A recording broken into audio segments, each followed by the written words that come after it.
Dalam 10 tahun, takdir kelam menanti kerajaan Federasi Timur.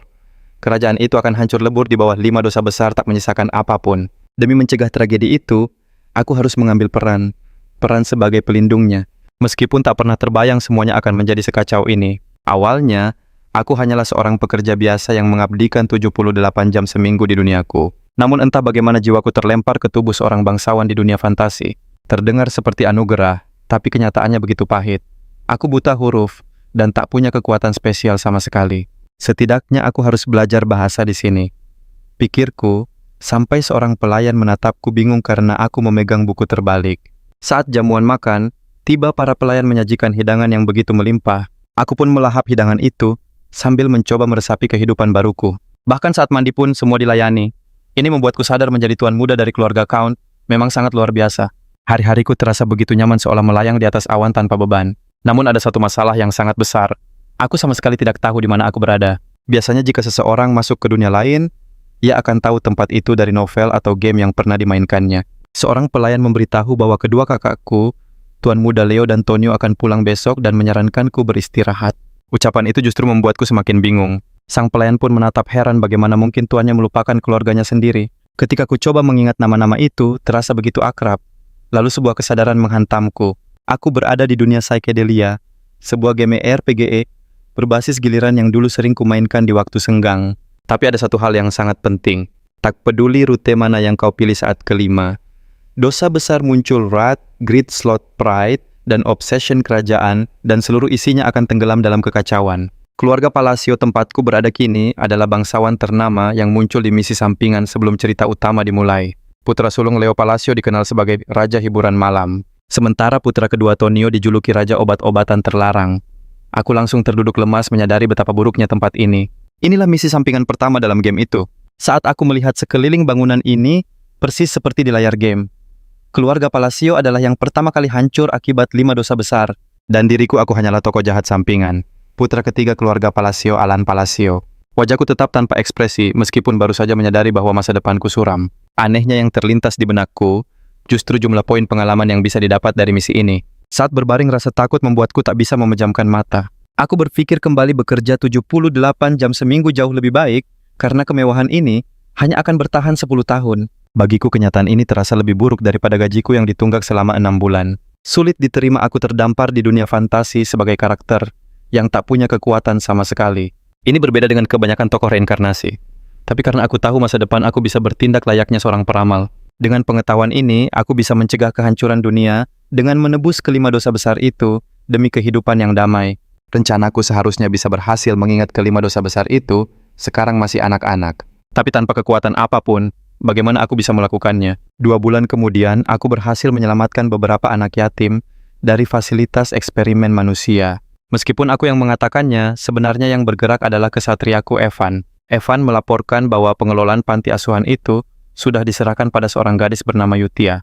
Aku mengangguk sadar keputusanku, mempercayai Evan tidaklah salah. Dia memang ahli dalam urusan seperti ini. Namun karena wajahku yang kaku Evan jadi ragu, apakah reaksiku tadi adalah sebuah pujian?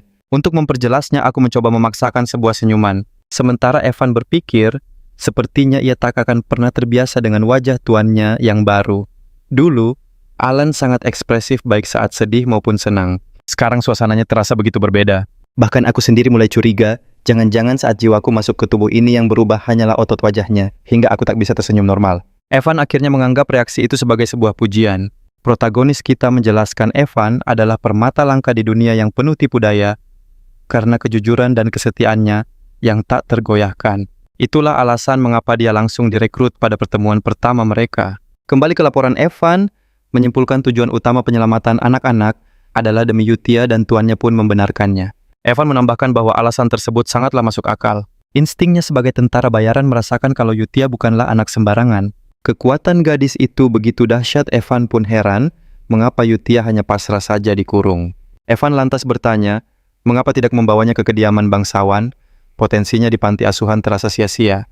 Sang protagonis setuju, namun dalam hati ia berpikir tindakan itu bisa dianggap sebagai penelantaran, bukan pengembangan bakat. Namun membiarkan Yutia di panti asuhan adalah bagian dari sebuah rencana besar. Yutia, seorang makhluk non-manusia, ditakdirkan untuk membuat perjanjian dengan entitas dari dunia lain. Demi kekuatan ia akan menjadi perwujudan wrath, Salah satu dari 5 dosa besar yang membawa kehancuran besar. Berkat campur tangan protagonis kita, takdir kelam itu berhasil dicegah, dan ia ingin gadis itu tumbuh dengan damai.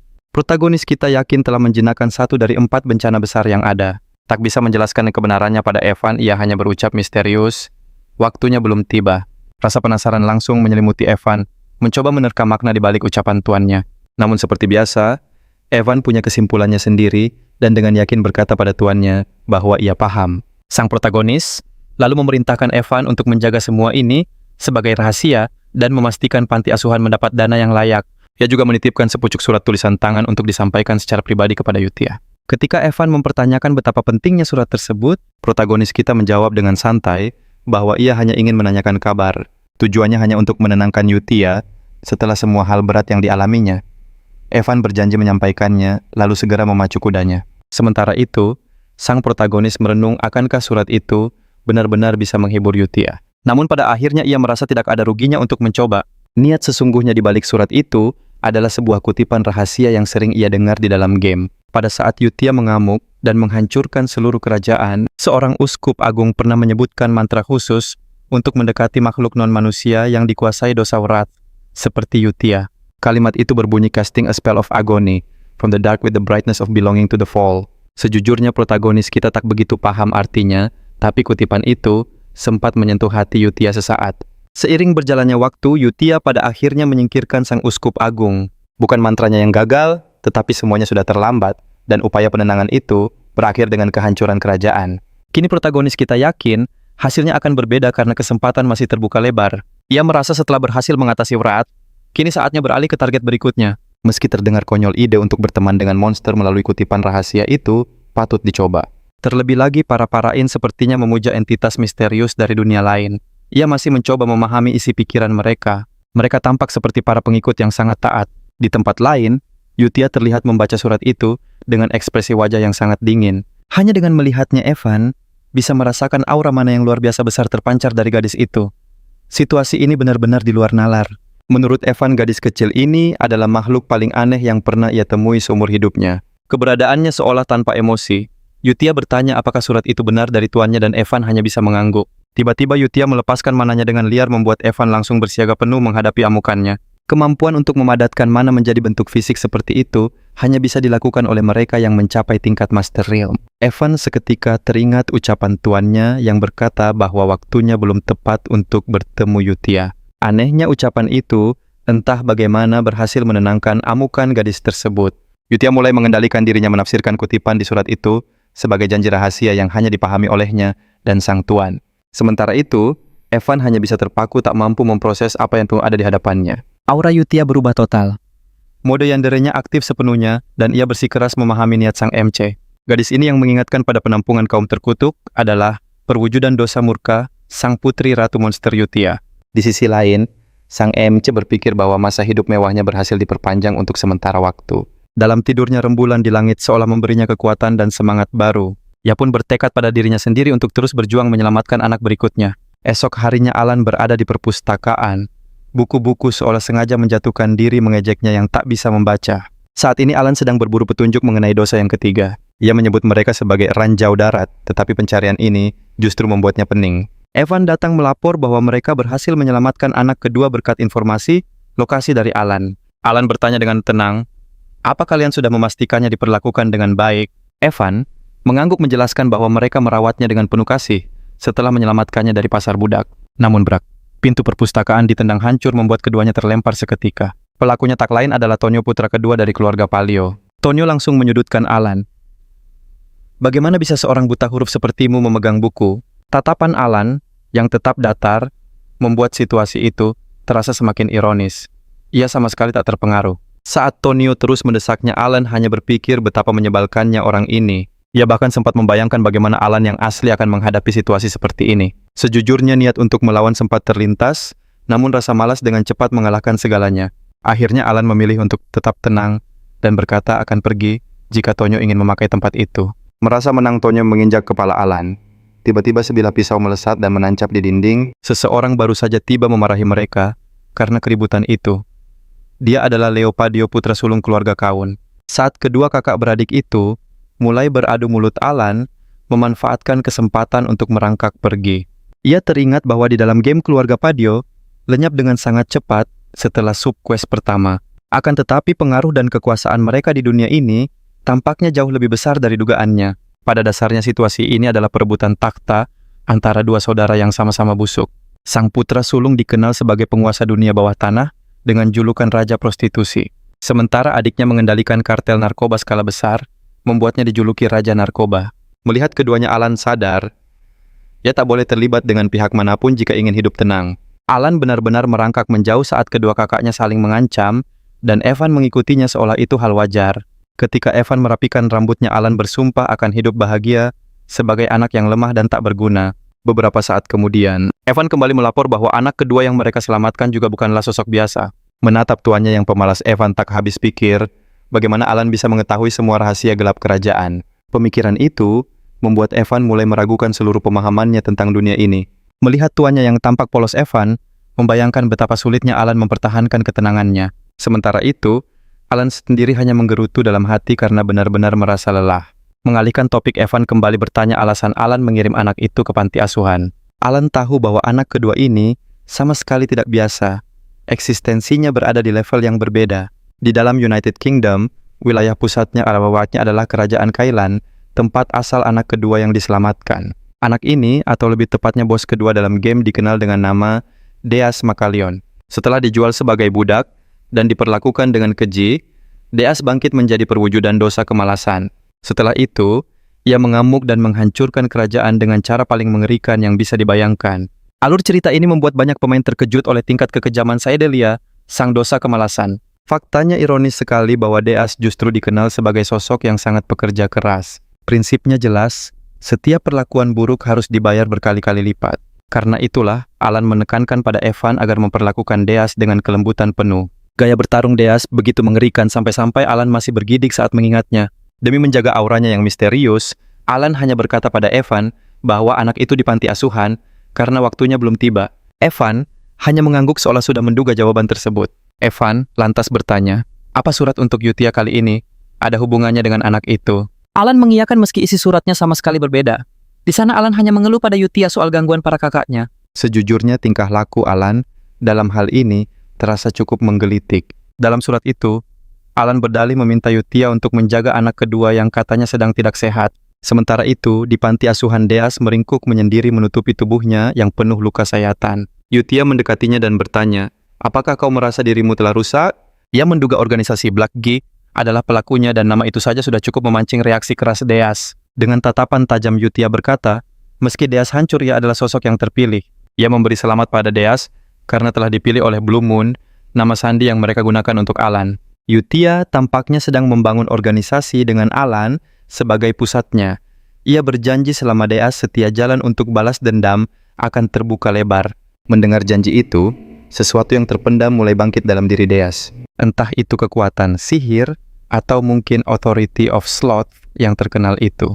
Setelah semua beres, Yutia akhirnya menulis balasan pertamanya untuk Alan. Entah kenapa ia tampak begitu bersemangat. Sementara di tempat lain, Alan masih terbenam di perpustakaan mencari jejak anak ketiga. Tiba-tiba Evan menerobos masuk dan mengabarkan mereka dalam masalah besar. Ia melaporkan bahwa tuan muda kedua dari keluarga Palio telah tiada. Alan sudah menduga kabar ini, namun ia tak menyangka semua terjadi secepat ini. Upacara pemakamannya digelar nyaris seketika. Yang paling mengejutkan, tak ada sedikit pun suasana duka. Bahkan sang ayah datang bersama dua orang wanita penghibur. Alan benar-benar terperangah menyaksikan pemandangan gila itu. Membawa barang terlarang, dan wanita ke upacara kepergian putranya sendiri sudah di luar nalar. Alan tahu keluarga ini bermasalah. Namun kejadian ini berada di level yang benar-benar berbeda. Pikiran Alan pun menyimpulkan bahwa dunia psikedelia memang fantasi yang sangat kelam. Terlepas dari itu, kepergian Tonio yang disebut kecelakaan ini terasa ganjil berbeda dari ingatannya di dalam game. Dalam game, Leo menangis histeris setelah menghabisi saudaranya sambil berteriak bahwa dialah satu-satunya pewaris. Namun kenyataannya Leo justru tersenyum sinis di hadapan jasad saudaranya, seolah menantang orang lain untuk setidaknya berpura-pura berduka. Tapi itu bukan lagi urusan Alan. Fokus utamanya tetap pada penyelesaian masalah 5 dosa mematikan. Setahun berlalu, masalah suksesi pun usai saat Leo mengambil alih bisnis terlarang Tonio. Anehnya wilayah itu menjadi jauh lebih damai. Di saat yang sama, Yutia dan Alan telah menjadi sahabat, pena surat menyurat mereka menjadi semakin sering. Alan merasa menjaga hubungan ini akan sangat berguna untuk masa depan. Yutia mengabarkan perkembangan anak-anak yang membuat Alan tersenyum tipis karena semua berjalan baik. Ia juga mengirim daftar sponsor bulanan. Daftar itu menarik perhatian Alan karena jumlahnya melonjak drastis. Alan pun mulai bertanya-tanya apa yang sebenarnya Yutia rencanakan. Namun Evan yang sibuk makan hanya berkata, meski aneh hasil akhirnya tetap menguntungkan mereka. Akhirnya Evan membawa kabar yang sudah lama Alan tunggu. Informasi yang mereka cari telah ditemukan. Bahkan Guild Informasi sendiri yang menghubungi mereka. Kabar itu membuat Alan merasa sangat lega. Informasi tersebut mengenai buku kuno tentang anak ketiga. Ini berarti Alan akhirnya bisa menemukan ranjau tersembunyi itu. Kesadaran itu membuat perasaan bahagia seketika menjalari dirinya. Semua terasa berjalan begitu sempurna di malam yang damai. Sementara di sisi lain di markas distribusi Margo, beberapa anak buah Leo sedang memuji tuan baru mereka. Mereka menyombongkan diri bahwa Tuan Leo selalu memberikan imbalan yang sangat besar. Berkat itu organisasi haram mereka tumbuh hingga ratusan orang. Tapi mereka tak sadar jumlah itu akan segera berkurang drastis. Pemandangan berikutnya berubah jadi teror yang sesungguhnya. Banyak anggota tiba-tiba kehilangan kendali dan ambruk oleh sihir tak terlihat. Seolah ada benang tak terlihat yang menarik mereka layaknya boneka.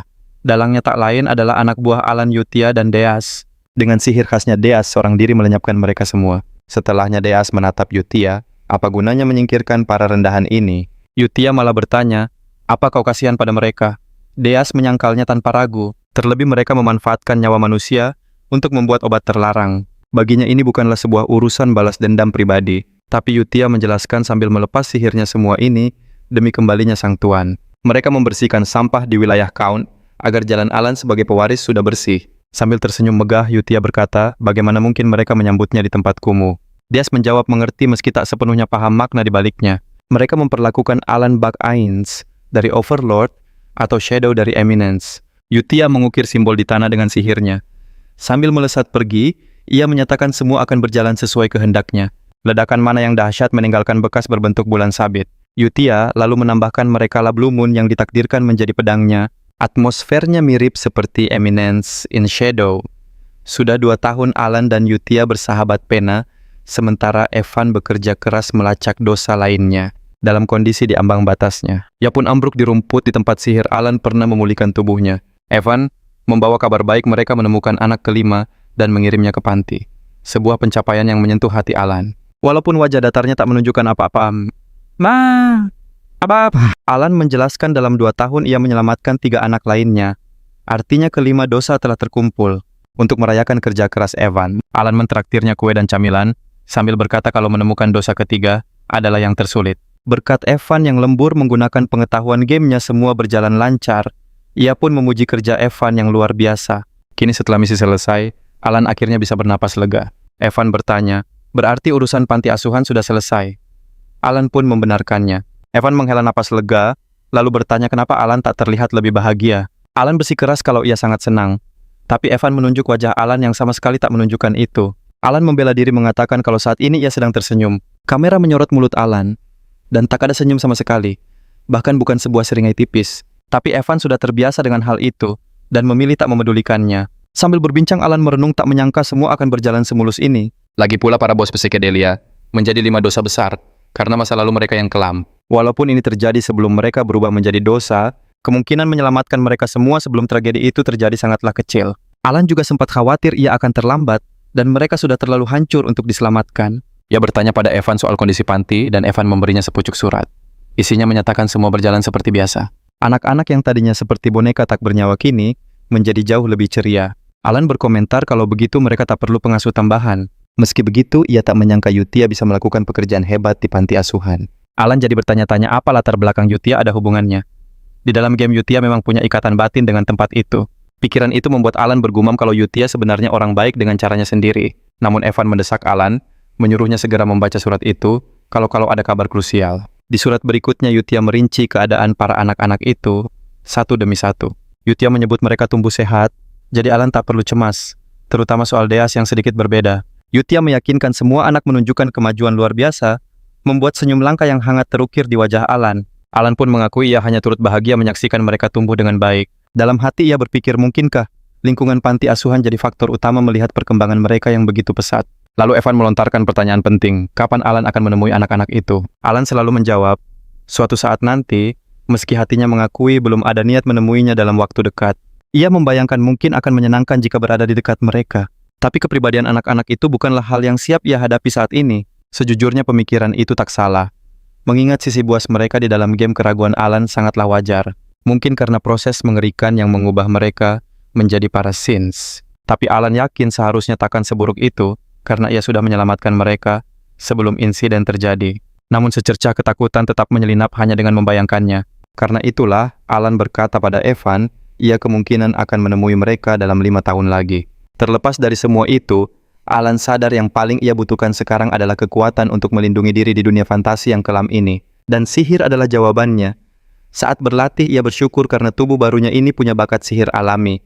Tiba-tiba Evan bertanya, Alan pernah dengar organisasi bernama Blue Moon? Alan mengaku tidak pernah mendengarnya. Evan menjelaskan Blue Moon adalah kelompok baru yang memburu organisasi kriminal. Alan pikir itu hal bagus jika mereka membersihkan para penjahat. Namun jauh di lubuk hatinya, ia merasa aneh kenapa organisasi itu tak pernah ada di dalam game. Ia yakin kelompok itu takkan bertahan lama. Tapi Evan menggodanya berkata, Alan harusnya waspada. Sebab tujuan utama Blue Moon adalah menghabisi para bangsawan, sebuah fakta yang membuat Alan bergidik ngeri. Momen cibi Alan terlihat begitu kocak. Saat ia menyuruh Evan untuk jaga-jaga lebih baik tidur di kamar sebelah saja mulai sekarang. Sementara itu, di panti asuhan Yutia, tengah mengadakan pertemuan mingguan Blue Moon. Solreng, sang dosa kesombongan, melaporkan telah membereskan semua pedagang budak dengan tuntas. Sambil berakrobat di udara, ia menyombongkan diri kalau para pecundang itu bahkan tak bisa menebak siapa dirinya. Solrang mengaku sudah memberi mereka kesempatan, ia akan melepaskan mereka jika bisa menebak warna matanya. Tapi orang-orang lemah itu bahkan tak mampu menjawabnya dengan benar. Lalu giliran Rena, sang dosa keserakahan, yang penampilannya justru terlihat begitu tenang dan anggun. Ia melaporkan semua jejak sudah dihilangkan hingga tak ada satupun bukti yang tersisa. Raden, sang dosa misofobia, juga melaporkan tugasnya di selatan sudah beres. Ia melenyapkan fasilitas eksperimen ilegal dan memberi pelajaran setimpal pada para pengacau Avalon. Anak-anak ini benar-benar menakutkan. Dan yang paling menyeramkan, Yutia justru memuji semua laporan itu sebagai pekerjaan yang sempurna. Sambil berkata, semua berjalan sesuai rencananya, ia menegaskan mereka ada demi Bulan Agung. Ternyata organisasi rahasia ini memuja Bulan Agung yang tak lain adalah Alan sendiri. Tiba-tiba Deas melaporkan ada masalah. Yutia pun heran apa yang bisa salah saat semua berjalan sempurna di bawah kendalinya. Mereka benar-benar memuja Alan seperti dewa. Deas selalu menjelaskan pemimpin Avalon adalah putra sulung keluarga Kaun Palatio, tempat tuan mereka tinggal. Ia mengaku menemukan sebuah surat perintah berbahaya saat membersihkan wilayah selatan. Ternyata putra sulung itu, Leo, tengah mengincar Alan. Tentu saja Yutia takkan membiarkan hal itu. Ia melepaskan aura mengancam yang begitu pekat sampai membuat anak-anak lain gemetar ketakutan. Surat itu mengungkap rencana Leo untuk meracuni Alan secara perlahan-lahan. Setelah ia menyingkirkan ayah mereka, fakta itu seketika membuat amarah Yutia meledak. 2 tahun berlalu, ayah Alan berpulang. Seperti sebelumnya, upacara pemakaman digelar nyaris seketika. Alan mengungkap meski penyebab resminya gagal jantung, kebenarannya adalah overdosis. Di tengah suasana duka, Leo menerima kabar bahwa Blue Moon menyerang salah satu markasnya. Sungguh apa mereka tidak bisa menunggu sampai upacaranya selesai? Leo terus mendesak, apakah tidak ada yang tersisa di sana? Sambil menguping, Alan sadar kakaknya kini lebih waspada terhadap Blue Moon. Saat upacara dingin itu, usai Alan diam-diam pergi menghindari drama. Tapi tatapan penuh perhitungan kakaknya tak lepas darinya. Evan pun bertanya apa rencana Alan. Selanjutnya, mengingat kakaknya yang licik itu akan menjadi Count, namun Alan sudah selangkah di depan. Dia sudah berkemas dan meminta Evan melakukan hal serupa. Rencananya adalah pergi dari kekacauan ini. Evan bertanya, kita benar-benar akan kabur? Alan mengoreksi, itu bukan pelarian. Mereka hanya menyingkir ke pusat kota untuk sementara waktu. Saat Evan menebak kota Rodmill, Alan pun mengonfirmasinya. Rodmill sudah lama menjadi tujuannya, sebuah kota kecil di selatan Paleo, tempat persembunyian yang ideal. Lagi pula tatapan Leo yang mengganggu belakangan ini menjadi alasan yang pas untuk pergi. Setibanya di Rodmill, Alan malah menikmati hidup dengan membuat roti panggang yang lezat. Sementara Evan hanya mengikuti alurnya, seolah ini adalah kehidupan yang normal. Namun 3 hari kemudian kedamaian mereka sirna saat Alan dipaksa pulang untuk upacara perpisahan kakaknya. Ia tak percaya harus kembali secepat ini. Menurut alur cerita, seharusnya Leo belum pergi sekarang. Penyebabnya adalah tusukan tepat di jantung membuat Alan bertanya-tanya siapa yang mampu melakukannya. Ia mencoba bertanya pada seorang pelayan, namun pelayan itu malah menjerit ketakutan, seolah takdir kelam mengintai mereka. Bukan hanya itu, para pelayan bersikap aneh, terus meminta maaf dan memperlakukan Alan bak bos besar. Alan pun bingung apa yang sebenarnya terjadi. Saat ia beranjak pergi, Evan menghampirinya dan Alan bertanya apa Evan tahu penyebab sikap aneh para pelayan. Evan mengakuinya, lalu dengan bercanda bertanya apa Alan yang membuat organisasi Avalon lenyap dalam semalam. Cerita pun beralih ke hari saat Alan berangkat menuju Roadmill. Di kereta, Evan penasaran mengapa Alan memilih kota kecil seperti Roadmill, bukan kota besar yang ramai. Alan menjelaskan bahwa kota besar bukan pilihan yang tepat. Roadmill adalah kunci dari semua rencananya. Ia menyebutkan misinya sederhana, menyelamatkan 5 dosa besar dari takdir kelam mereka untuk mencegah kehancuran dunia. Selain itu, Roadmill berada di luar alur cerita utama dan memiliki sebuah villa menjadikannya lokasi ideal. Villa itu adalah tempat persembunyian sempurna bagi bangsawan pemalas, sepertinya sebuah lokasi untuk bersantai dan tidak melakukan apa-apa. Tiba-tiba Alan menjadi serius dan menegaskan bahwa semua tindakannya memiliki tujuan yang jelas. Akan tetapi, setelah mendengar jawaban itu, berulang kali Evan memotongnya berkata, Alan selalu memakai kalimat itu untuk menghindar. Ia menambahkan, aku tidak akan tertipu lagi. Alan terkejut Evan bisa menebaknya. Sementara itu, Leo yang mengawasi kereta Alan menjauh berpikir untuk menyingkirkannya. Bagi Leo, keberadaan Alan sebenarnya tidaklah penting. Ia sudah merencanakan untuk meracuninya secara perlahan. Namun karena Alan pergi ke perbatasan, Leo merasa tak ada lagi alasan untuk melanjutkan rencana itu. Meski begitu, hasrat menyingkirkannya masih ada. Ia pun memerintahkan Alman untuk mengikuti kereta tersebut. Namun Alman justru bertanya, apa aku harus menghabisinya? Pertanyaan itu membuat Leo tertegun. Alman tidak pernah sekalipun mempertanyakan perintahnya apapun perintah yang diberikan kepadanya. Biasanya ia hanya patuh tanpa kata. Pertanyaan mendadak itu terasa sangat ganjil. Leo mengingatkan Alman tugasnya hanya mematuhi. Namun sebelum kalimatnya tuntas, Alman menerjang dan menusuk jantungnya. Leo yang terkejut berteriak menanyakan alasan di balik pengkhianatan itu. Alman hanya menyahut bahwa ia sangat menikmati permainan perang ini. Terungkaplah identitas Alman, anggota rahasia Blood Moon. Ia menjelaskan doktrin yang telah ditanamkan organisasi padanya. Karena Blood Moon adalah pedang Tuan Alan, maka wajar jika mereka bergerak sesuai kehendaknya. Akan tetapi jika ada yang berani mengancam keberadaan Sang Tuan Agung yaitu Alan, mereka bebas bergerak sendiri untuk melenyapkan ancaman itu. Alman mengaku telah menanti perintah Leo untuk menyingkirkan Tuan Agung mereka. Tak disangka ia harus menunggu selama 2 tahun. Leo berdalih anak buahnya takkan membiarkan Alman pergi begitu saja. Namun Alman menegaskan dengan lenyapnya Leo, organisasi itu akan musnah selamanya dari benua ini. Menatap sosok Leo yang tak lagi bergerak, Alman berkomentar betapa semua ini sangat disayangkan. Andaikan Leo tak berniat celaka, ia mungkin bisa bertahan beberapa bulan atau bahkan tahun lagi. Sementara itu, di masa sekarang Alan tengah menikmati kehidupan impiannya di kota kecil Roadmill. Alan bangun sesuka hati dan menyantap hidangan lezat bersama Evan menjalani hidup bak bangsawan sejati. Namun takdir berkehendak lain. Kedamaiannya sirna oleh sepucuk surat yang memintanya menjadi kepala keluarga selanjutnya. Kehidupan santainya berakhir hanya dalam 4 hari memaksanya kembali ke kediaman Palasia. Tapi ada sebuah kejanggalan yang tak bisa diabaikan. Para pelayan dan staf bertingkah aneh di dekatnya. Alan mulai bertanya-tanya apa yang sebenarnya terjadi di balik sikap mereka yang tak biasa itu. Evan pun dengan nada menggoda bertanya sejak kapan Alan menjadi seorang pemimpin bayangan, membuatnya semakin bingung. Seketika ia sadar semua ini berakar dari situasi ganjil di balik kepergian kakaknya yang menyeretnya ke posisi saat ini. Dengan gaya dramatisnya yang khas, Alan mulai menangis terseduh-seduh memohon Evan menjelaskan kenapa ia dianggap sebagai tokoh antagonis. Evan menjelaskan karena Alan adalah pihak yang paling diuntungkan dari semua ini. Wajar saja jika orang-orang curiga ia terlibat dalam insiden yang menimpa kakaknya. Tepat setelah Alan pergi, riwayat Leo berakhir, dan Alan punya alibi sempurna untuk menjadi count berikutnya. Menyadari rencananya untuk menghindari masalah malah menjadi bumerang, ia pun merasa sangat frustrasi. Evan mencoba menenangkannya, menjelaskan bahwa dengan lenyapnya organisasi Avalon dan kepergian kakaknya, tidak ada lagi masalah besar yang perlu ia khawatirkan. Evan bercanda kini, Alan adalah pemimpin bayangan yang dituduh merancang insiden seorang Swordmaster. Walau reputasi Leo buruk, ia tetap diakui sebagai seorang Swordmaster yang hebat. Alan mulai berpikir organisasi mana yang sanggup melenyapkan tokoh dunia bawah tanah secepat itu. Ia bertanya pada Evan tentang kelompok pemburu organisasi. Evan balik bertanya, maksudmu tuh? Blue Moon. Alan berspekulasi mungkinkah Blue Moon dalang di balik semua ini, tapi Evan menyangkalnya. Menurut Guild, informasi pelakunya bukanlah Blue Moon. Alih-alih jasad Blue Moon selalu meninggalkan tanda di bulan. Itulah cara kerja mereka. Namun rumornya semua anggota Avalon berakhir dengan pedang menembus jantung mereka. Evan tak bisa menahan diri untuk menggoda Alan, berkata bahwa jalan penderitaan telah terbuka. Mengabaikan candaan itu, Alan teringat pengetahuan game-gamenya dan menyadari seharusnya tak ada organisasi Blue Moon. Artinya bukan mereka dalangnya. Tapi jika bukan Blue Moon, lantas siapa? Saat ia mencoba menyatukan kepingan puzzle, adegan beralih ke panti asuhan tempat Yutia bertemu para dosa besar lainnya. Ia bertanya, apakah semuanya berjalan sesuai rencana? Rena, sang dosa keserakahan, memastikan tak ada jejak tersisa. Surang dosa kesombongan menambahkan tak ada yang selamat.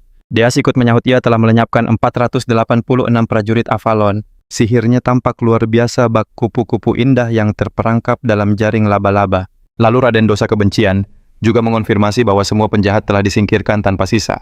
Yutia memuji kerja mereka, meski auranya sendiri terasa begitu mengintimidasi. Terdengar selentingan kabar bahwa dalam novel aslinya Yutia berusia lebih dari 1000 tahun. Namun tak ada seorang pun yang tahu kebenaran sesungguhnya. Begitulah cara Avalon, organisasi jahat perusak kerajaan Asteria, lenyap tak berbekas hanya dalam 5 hari. Akan tetapi Rodon tiba-tiba berucap pembersihan itu sepertinya belum tuntas sepenuhnya. Saat Yutia menuntut penjelasan Rodon, mengungkap dokumen rahasia yang mengaitkan para bangsawan dengan Avalon, terutama Altia Doctum. Mendengar itu, aura sihir Yutia langsung bergejolak hebat, menandakan mereka semua sudah paham apa artinya. Sudah tiba waktunya untuk membasmi mereka semua. Rodon berjanji akan bergerak dalam senyap untuk menanganinya. Yutia kemudian bertanya, apa Guild Informasi benar-benar bersih dari kaitan dengan Avalon? Rena mengonfirmasi, menjelaskan bahwa urusan Guild ditangani terpisah dari masalah lain yang menyangkut Blue Moon. Namun Deas menyela mengatakan, semua Guild pada dasarnya sama liciknya, seperti kata sang Master Pedang. Mendengar itu Rena bertanya apakah ia perlu mengawasi gerak-gerik Alan. Yutia menyetujuinya, menegaskan bahwa situasi ini tak boleh sampai bocor ke telinga orang itu. Ia menegaskan telah berulang kali memperingatkan hal ini, dan semua anggota harus paham risikonya. Orang itu tak lain adalah Alan. Deas mengingatkan karena keluarga target menyerang lebih dulu, perintah untuk menyingkirkan mereka tidak sah tanpa persetujuan kelompok. Pernyataan itu sontak membuat Yutia terlihat sangat cemas. Baginya setiap tindakan harus berasal dari perintah mutlak Alan. Ia mendeklarasikan, kita ini adalah pedang dan pedang tidak seharusnya berpikir. Ia mengumumkan pada yang lain, mulai saat ini Blue Moon hanya bergerak atas perintah, dan keputusan itu harus dipatuhi sepenuhnya. Keputusan sepihak ini membuat anggota lain merasa sangat resah. Yutia menambahkan dalam kondisi apapun mereka tak boleh mengecewakan orang itu. Jauh di dalam hatinya Deas merasa semua ini terasa sangat janggal. Bagi sosok sekuat Yutia, merasa cemas hanya karena keberadaannya diketahui, orang itu terasa sangat berlebihan. Meski begitu, Deas hanya menjawab bahwa ia mengerti. Pertemuan pun diakhiri dengan seruan, semua demi bulan agung. Sebuah penutupan yang sangat mengingatkan pada cara Shadow Garden dari Eminence in Shadow mengakhiri rapat mereka. Sementara itu, di sisi Alan, ia mendapati dirinya tenggelam dalam lautan dokumen sebagai Count Palacio yang baru. Alan menjelaskan setelah prosesi pemakaman kakaknya, ia harus bekerja sebulan penuh tanpa henti. Kondisi ini membuatnya kewalahan. Ia pun menangis meratapi nasibnya yang hanya ingin bermalas-malasan saja. Pria ini bahkan menganggap bahwa esensi sejati seorang bangsawan terletak pada kemalasan. Akan tetapi, ia tak henti berpikir walau punya banyak musuh, akhir hidup Leo seharusnya masih 6 tahun lagi. Namun dengan semua kejanggalan di balik insiden yang menimpa kakak-kakaknya, segalanya berubah total dan kini beban keluarga jatuh ke pundaknya sebagai pewaris terakhir. Tepat pada saat itu, beberapa menteri masuk sambil membawa lebih banyak lagi tumpukan dokumen. Alan memejamkan mata bertanya-tanya mengapa semua orang di wilayahnya mendadak jadi serajin ini. Saat ayahnya masih menjabat, mereka semua terbiasa sangat santai dan bahkan pemalas. Ia hanya melambaikan tangan memberi isyarat agar dokumen-dokumen itu diletakkan di mejanya. Namun di mata para menteri, Alan memancarkan aura yang mengerikan. Mereka cemas telah membuatnya murka. Beberapa dari mereka bahkan bersumpah akan bekerja jauh lebih keras untuk menghindari amarahnya. Alan kini dipandang sebagai dalang misterius yang akan menyingkirkan siapapun yang tak ia sukai. Padahal sebagai mantan pekerja keras, ia sama sekali tak sanggup menahan tekanan sebesar ini. Ia pun mulai berpikir apa mungkin ia bisa menyuruh para menteri mengerjakan semua tugasnya. Malamnya Evan begitu terkejut saat tahu Alan telah mencapai sihir tingkat 2 hanya dalam 2 tahun belajar Poison Craft, seorang diri yang menunjukkan bakatnya sangat tinggi. Anak muda itu terus saja merapalkan mantra sihir ke seluruh penjuru rumah. Umumnya butuh waktu sekitar 4 hingga 5 tahun pembelajaran untuk mencapai tingkat sihir kedua, dan proses itu sendiri seringkali membutuhkan bakat alami yang luar biasa. Alan pun mengakui kalau bakat sihirnya memang bukan main-main. Jauh di lubuk hatinya, ia sadar latihan keras ini adalah untuk melindungi diri dari firasat buruk yang mengganjal. Sebab sihir pelindung yang efektif butuh kendali mana yang sempurna, dan itulah yang kini berhasil ia raih. Tapi ia masih ragu apa gunanya sihir jika kemampuannya baru setengah jalan. Semua jenis sihir yang ada di dunia fantasi ini, ia pastikan telah mencobanya. Awalnya semua terasa begitu seru, ia pikir dengan sihir, takkan ada lagi yang perlu dicemaskan. Namun kini ia merasa ia belajar sihir hanya karena terdesak untuk bisa bertahan hidup. Saat itulah kenyataan pahit menyadarkannya, kapasitas mananya ternyata sangat kecil, tanpa mana sihir hanyalah impian. Dan kondisi itu berarti bahaya besar, bahkan akhir dari segalanya. Di tengah keputusasaannya terungkap sebuah fakta, kapasitas mana bawaan itu ibarat bakat alami seorang atlet. Ada orang yang terlahir hebat, tapi takdirnya memiliki cadangan mana yang minim, dan latihan takkan bisa mengubahnya. Walau begitu, secercah harapan masih tersisa di dalam hatinya. Andai semua cara sudah buntu, masih ada satu jalan keluar terakhir. Tiba-tiba Evan membuyarkan lamunannya mengumumkan undangan pesta dansa. Akhirnya datang membuat Alan kebingungan. Beberapa hari berselang di sebuah grand ball, Alan tampil dalam balutan busana yang sangat mewah. Potongannya terlihat begitu pas, tapi sebagai seorang introvert, ia sudah merasa lelah, walau baru saja sampai. Pesta ini sejatinya adalah pertemuan rutin bangsawan dari wilayah selatan kerajaan Asteria. Intinya ini adalah ajang silaturahmi para bangsawan, dan karena Alan akan dilantik jadi Count, ia wajib hadir. Alan pun memasang mode serius. Momen ini sangat berharga untuk membangun relasi dengan para bangsawan. Sebuah langkah penting demi mencapai tujuannya, yaitu hidup dengan tenang. Tapi tak lama ia sadar membangun koneksi, ternyata tidak semudah yang ia kira. Semua orang malah lari ketakutan saat melihatnya ia mencoba menyapa, tapi mereka langsung kabur terbirit-birit. Evan berusaha menghiburnya agar tak patah semangat, tapi Alan bersikeras, tak kecewa, walau wajahnya berkata lain. Katanya pada Evan reaksi ini sudah ia duga. Ia bertekad berusaha lebih giat lalu melangkah seorang diri. Tapi sepertinya Alan tidak benar-benar paham akar dari permasalahannya. Ia pikir para bangsawan merendahkannya, karena statusnya yang rendah tanpa pendukung. Anggapan itu tidak salah juga. Keluarga Palacio kini memang terkenal bermasalah, terutama karena ulah kedua kakaknya. Sembari meraih segelas anggur, Alan meyakinkan diri, ia datang dengan rencana matang. Saatnya menunjukkan skill sosial yang ia latih diam-diam. Ia mulai bicara keras soal aroma unik anggur itu, berusaha membuka obrolan. Tapi karena kondisi aneh yang membuat wajahnya kaku, ia malah terlihat seperti penjahat. Apalagi saat ia berusaha tersenyum, ia bilang pada seorang nona, ingin punya beberapa botol anggur itu. Di benaknya senyumannya tadi sudah terasa paling sempurna. Tapi di mata sang nona, ia bagai raja iblis. Wanita itu pun kabur, sambil berjanji ayahnya akan menyiapkannya. Di mata bangsawan lain, Alan baru saja mengancam seorang nona malang demi anggur edisi terbatas yang langka. Situasinya benar-benar runyam. Evan berusaha menenangkannya, tapi Alan ngotot kalau nona tadi hanya seorang yang pemalu. Tak lama Alan terlihat meringkuk di pojokan, sementara Evan asik makan sambil meledek daftar hadiah Alan yang bertambah. Rupanya insiden anggur itu bukanlah yang pertama kalinya. Setiap Alan mencoba bicara, orang-orang mengira diberas, mereka langsung memberinya aneka barang seperti pencia, teh, dan jeruk. Ia tak habis pikir reputasi keluarga Palacio ternyata jauh lebih buruk dari yang ia bayangkan. Ditambah gosip bahwa ia telah menyingkirkan kedua kakaknya, kini ia menjadi simbol ketakutan dan teror. Merasa stres, Alan berkata pada Evan kalau ia butuh udara segar. Begitu keluar, matanya terpaku pada seorang wanita cantik berambut merah. Di luar ia hanya bisa merenung, bertanya-tanya di mana letak kesalahannya selama ini. Tiba-tiba suara lembut dari belakang menyapanya, menanyakan apakah ia punya waktu luang sebentar. Bingung ia berbalik mencari sumber suara misterius yang memanggilnya. Saat menunduk ia melihat seorang gadis mungil yang memperkenalkan diri sebagai Lauria, putri ketiga Duke Altia. Nama Altia langsung membunyikan lonceng di benak Alan. Keluarga itu adalah salah satu dari 3 kekuatan bayangan di game Psychedelia yang dikenal sebagai Northern Trouble. Kenyataan itu terasa pahit. Harapannya untuk bertemu orang normal yang tulus menyapanya pupus seketika. Alan pun bertanya-tanya, mengapa ia tak bisa mengingat gadis ini sama sekali? Jawabannya simpel, gadis itu memang tak pernah ada di dalam game. Tanpa basa-basi, Lauria meminta Alan untuk melindunginya, karena sebuah ancaman besar akan segera menimpanya. Gadis kecil itu bilang ia dalam bahaya besar dan butuh pertolongan Alan. Namun tatapan Alan menyeratkan keraguan. Sebab Lauria selama ini hidup di bawah naungan selir ayahnya yang protektif. Namun kini, dengan kondisi sang ayah yang menurun, Lauria cemas kakak-kakaknya akan mencoba menyingkirkannya. Alan tak bisa menepisnya.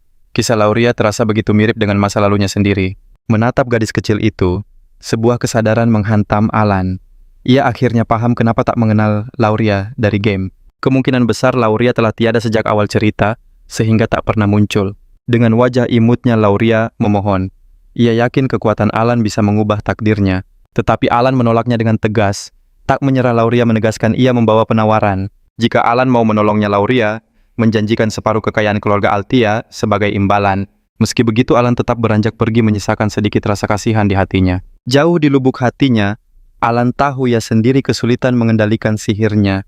Memberi harapan palsu adalah hal terakhir yang ia inginkan. Niat untuk membantu itu ada, tapi Alan bukanlah sosok sekuat yang dipikirkan orang-orang. Saat kembali ke pesta, bayangan wajah sedih Lauria menghantuinya, membangkitkan rasa bersalah. Alan hanya bisa mendoakan yang terbaik untuk Lauria sebelum melangkah masuk. Di sisi lain, Deas dan Rena yang mengawasi dari jauh mulai berdiskusi. Salah satu anggota keluarga Altia baru saja mendekati tuan mereka. Deas berpikir untuk melaporkan ini pada Redmond nama sandi untuk Yutia. Akan tetapi Rena meyakinkan Deas bahwa semuanya masih dalam kendali mereka. Menurut info yang mereka punya, Lauria adalah satu-satunya anggota Altia yang tak terhubung dengan Avalon.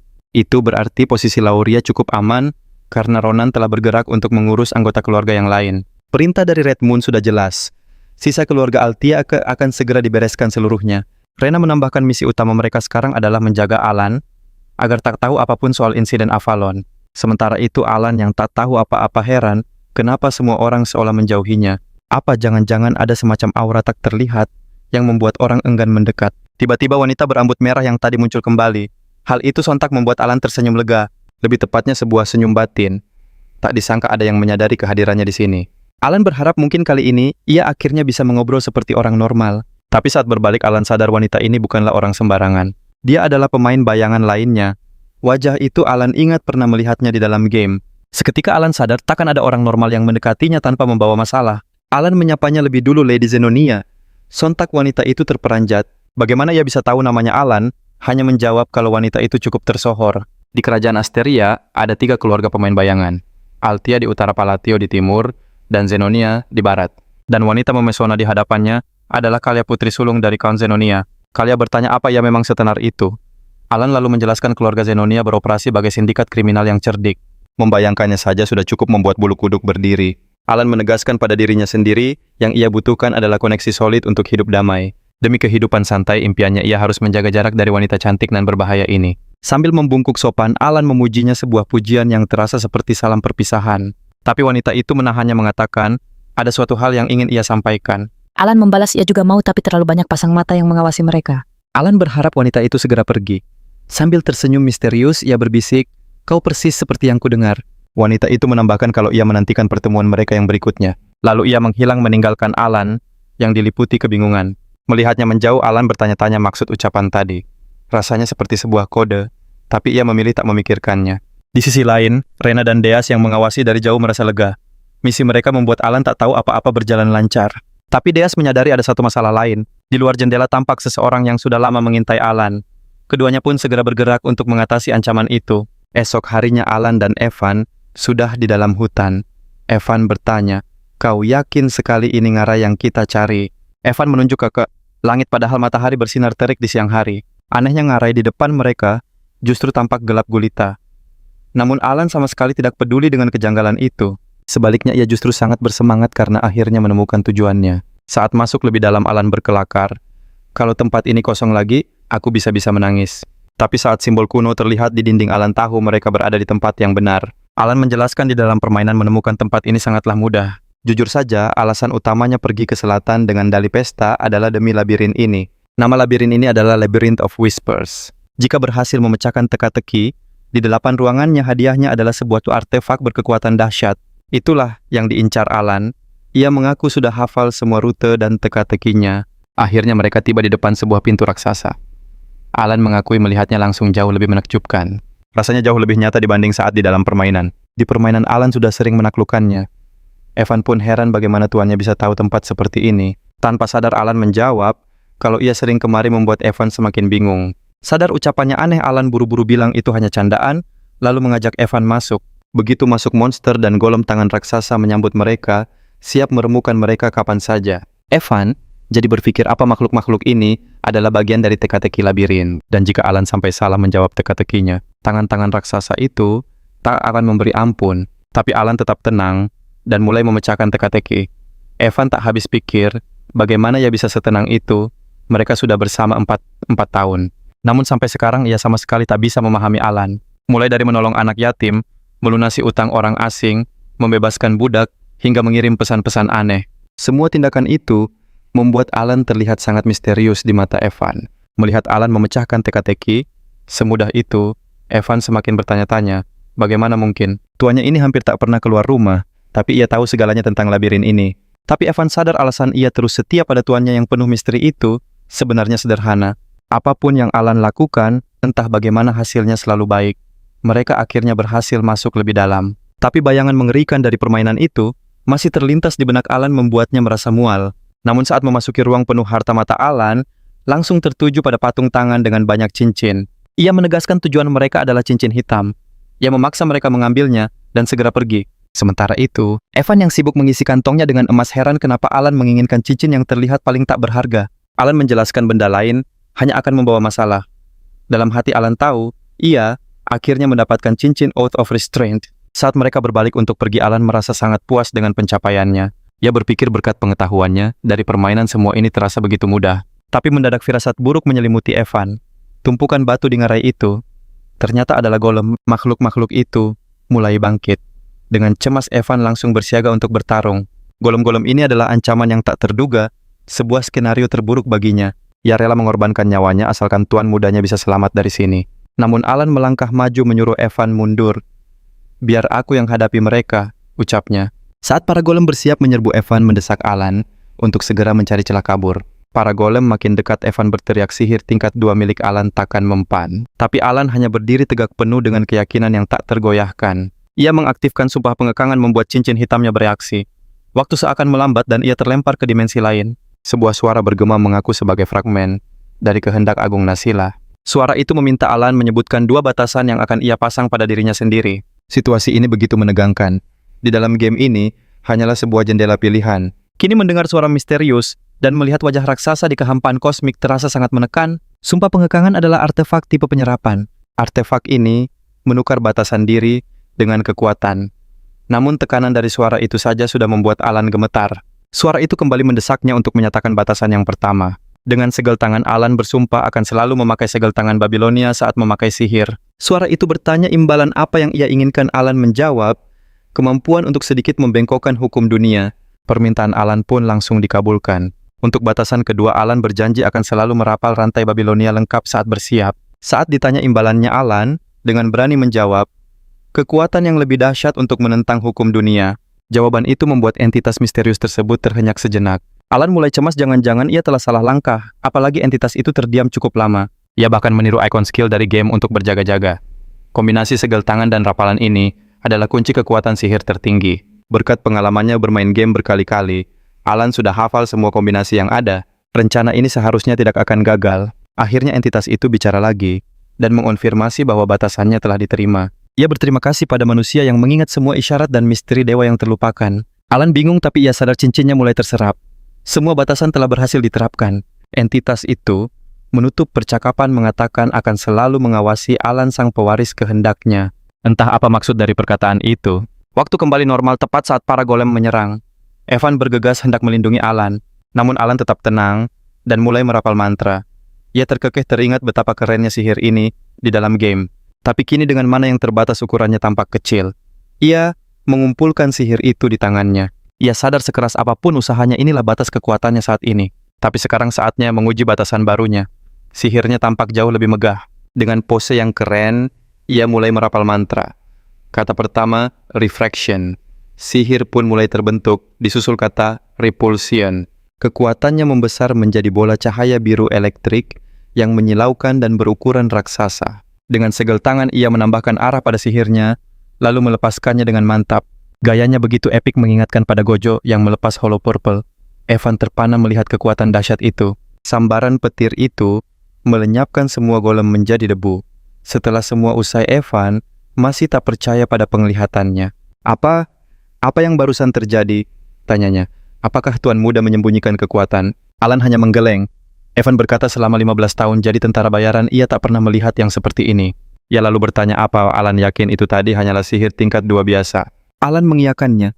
Meski jauh di lubuk hatinya, ia sendiri sama terkejutnya dengan apa yang baru saja terjadi. Alan sadar kejadian barusan sama sekali tidak seperti di dalam game. Dalam sistem pertarungan psikedelia sihir, diperkuat tiap giliran dengan segel tangan atau mantra. Kali ini ia menggabungkan 4 mantra, dan segel tangan menghabiskan 5 giliran untuk sihir petirnya. Dengan kata lain, ia sedang menyiapkan sihir petir dalam skala yang paling dahsyat. Namun karena sumpah pengekangan setiap sihirnya butuh segel, dan mantra yang membuatnya terus-menerus diperkuat. Meskipun begitu, Alan sangat terkejut, sihir tingkat 2-nya terasa begitu dahsyat jauh melampaui dugaannya sendiri. Sementara itu, Evan hanya bisa bernapas lega karena mereka berhasil selamat dari bahaya. Sambil duduk, Evan mengeluh, kalau menonton jauh lebih melelahkan daripada bertarung, lalu bertanya siapa yang membuat jurang mengerikan ini. Setelah berpikir sejenak, Alan teringat kalau Maze of Whispers punya nama yang berbeda di dalam game. Di situs komunitas game peta dan panduannya menyebut tempat ini sebagai Maze of Paladon. Ia pun memberitahu Evan bahwa seorang bernama Paladon lah yang membuatnya. Akan tetapi Evan sudah terlalu lelah untuk memedulikan informasi baru itu. Alan kemudian mengajak Evan bergegas pulang karena ada sesuatu yang ingin ia lakukan di rumah. Hal ini membuat Evan heran mengapa tuannya yang biasanya pemalas mendadak jadi sangat bersemangat. Alan menjelaskan setiap kali ia memilih segel yang cocok dengan elemen sihirnya, kekuatannya akan meningkat. Jika mantranya juga tepat, properti sihirnya akan semakin diperkuat persis seperti mekanisme di dalam game. Bedanya di dalam game, hanya angka statistiknya yang naik sementara visualnya tidak berubah. Sedangkan di dunia ini wujud mantranya benar-benar berubah setiap kali mantra ditambahkan. Kemudian ia bertanya-tanya apakah ini hanya berlaku untuknya mengingat ia sangat ahli mengendalikan mana. Ia memutuskan untuk mengujinya lagi setelah persediaan mana miliknya kembali pulih. Untuk saat ini ia hanya bersyukur karena semuanya berakhir dengan baik. Saat mereka bersiap untuk pergi, tanpa disadari Rena yang mengikuti diam-diam telah menyaksikan semuanya. Ia segera menuju ke arah jurang itu, dan begitu tiba ia melihat ukiran rune di dinding yang bisa ia baca. Ia sadar itu adalah aksara kuno Kekaisaran Al-Anf yang berkisah tentang era dewa-dewa yang terlupakan.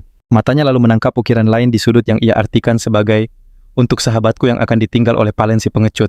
Saat menelaah ukiran itu, lebih dalam sebuah senyuman misterius perlahan muncul di wajahnya. Ia teringat kisah pahlawan yang menghentikan invasi makhluk gelap. Sosok itu tak lain adalah Kaisar Brilliant Palen yang agung. Alasan ia mengetahui, semua ini adalah karena ia mewarisi seluruh pengetahuan itu sejak lahir dari perpustakaan kuno miliknya. Rena ingat Alan menyebut Palen sebagai pembuat jurang ini, namun seperti biasa, ia salah menafsirkan situasinya. Ia justru berpikir sejak awal ia sudah tahu kalau Alan bukanlah orang sembarangan. Bagaimanapun juga, sosok sehebat Bloody Queen Yutia saja mau menjadi pengikutnya. Memiliki pengikut seperti Yutia adalah hal yang hanya tertulis di buku sejarah. Rena pun semakin yakin Alan adalah sahabat Palen. Sebuah kesalahpahaman total atas makna ukiran yang sebenarnya. Terlebih lagi mantra sihir Alan sama sekali tidak tercatat di perpustakaan kuno yang membuatnya semakin yakin Alan itu istimewa. Sambil tersipu, ia mengakui bahwa Yutia benar selama ini dan merasa sedikit malu karena hanya mengikuti perintah. Dan begitulah Alan tanpa sadar mendapatkan satu lagi pengagum setia di sisinya. Sebuah julukan yang cukup aneh mengingat pada dasarnya mereka semua masih remaja. Sementara itu, Rena melihat Deas datang dan langsung bertanya soal informasi si penguntit Tuan Agung mereka. Deas menjawab kalau orang itu sudah tiada dan bahkan bukan dia pelakunya. Tepatnya orang itu lenyap begitu saja. Rena bersikeras hal ini harus dilaporkan pada Yutia dan Deas pun setuju. Mereka berdua pun segera bergegas pergi. Di sisi lain, di wilayah Zenonia Lady Kalia sedang menikmati tehnya sambil berpikir bahwa rumor tentang Alan memang benar. Ia teringat ekspresi dingin dan tatapan mata Alan yang dalam. Tapi yang mengganggunya adalah fakta bahwa Alan menyebutnya terkenal. Klan Zenonia memang punya nama besar. Namun saat Alan menyebutnya terkenal, meski Kalia menarik diri dari dunia sosial, sebuah alarm bahaya berbunyi di benaknya. Karena kenyataannya dalang dari semua ini adalah Kalia. Dengan kekuatan terlarang, ia mengendalikan ayahnya sendiri, menjadikannya pemimpin keluarga yang sesungguhnya dari balik bayangan. Ucapan Alan seolah menusuk rahasia terdalamnya membuatnya berpikir bahwa Alan mengetahui segalanya. Rasa takut pun menjalari dirinya, sebab tak seorang pun tahu bahwa ayahnya hanyalah boneka di tangannya. Ia teringat bisikan Alan tentang banyak mata yang mengawasi, yang dulu ia salah artikan sebagai Alan telah mengetahui penguntit yang ia kirim. Ini adalah kesalahpahaman level epic yang mengingatkan pada situasi di Eminence and Shadow. Tiba-tiba seorang pelayan datang membawa laporan mendesak yang memecah keheningan. Saat ia bertanya ada apa, pelayan itu hanya berkata bahwa lebih baik Nona melihatnya sendiri. Menuju kamarnya ia menemukan orang suruhannya sudah terbujur kaku.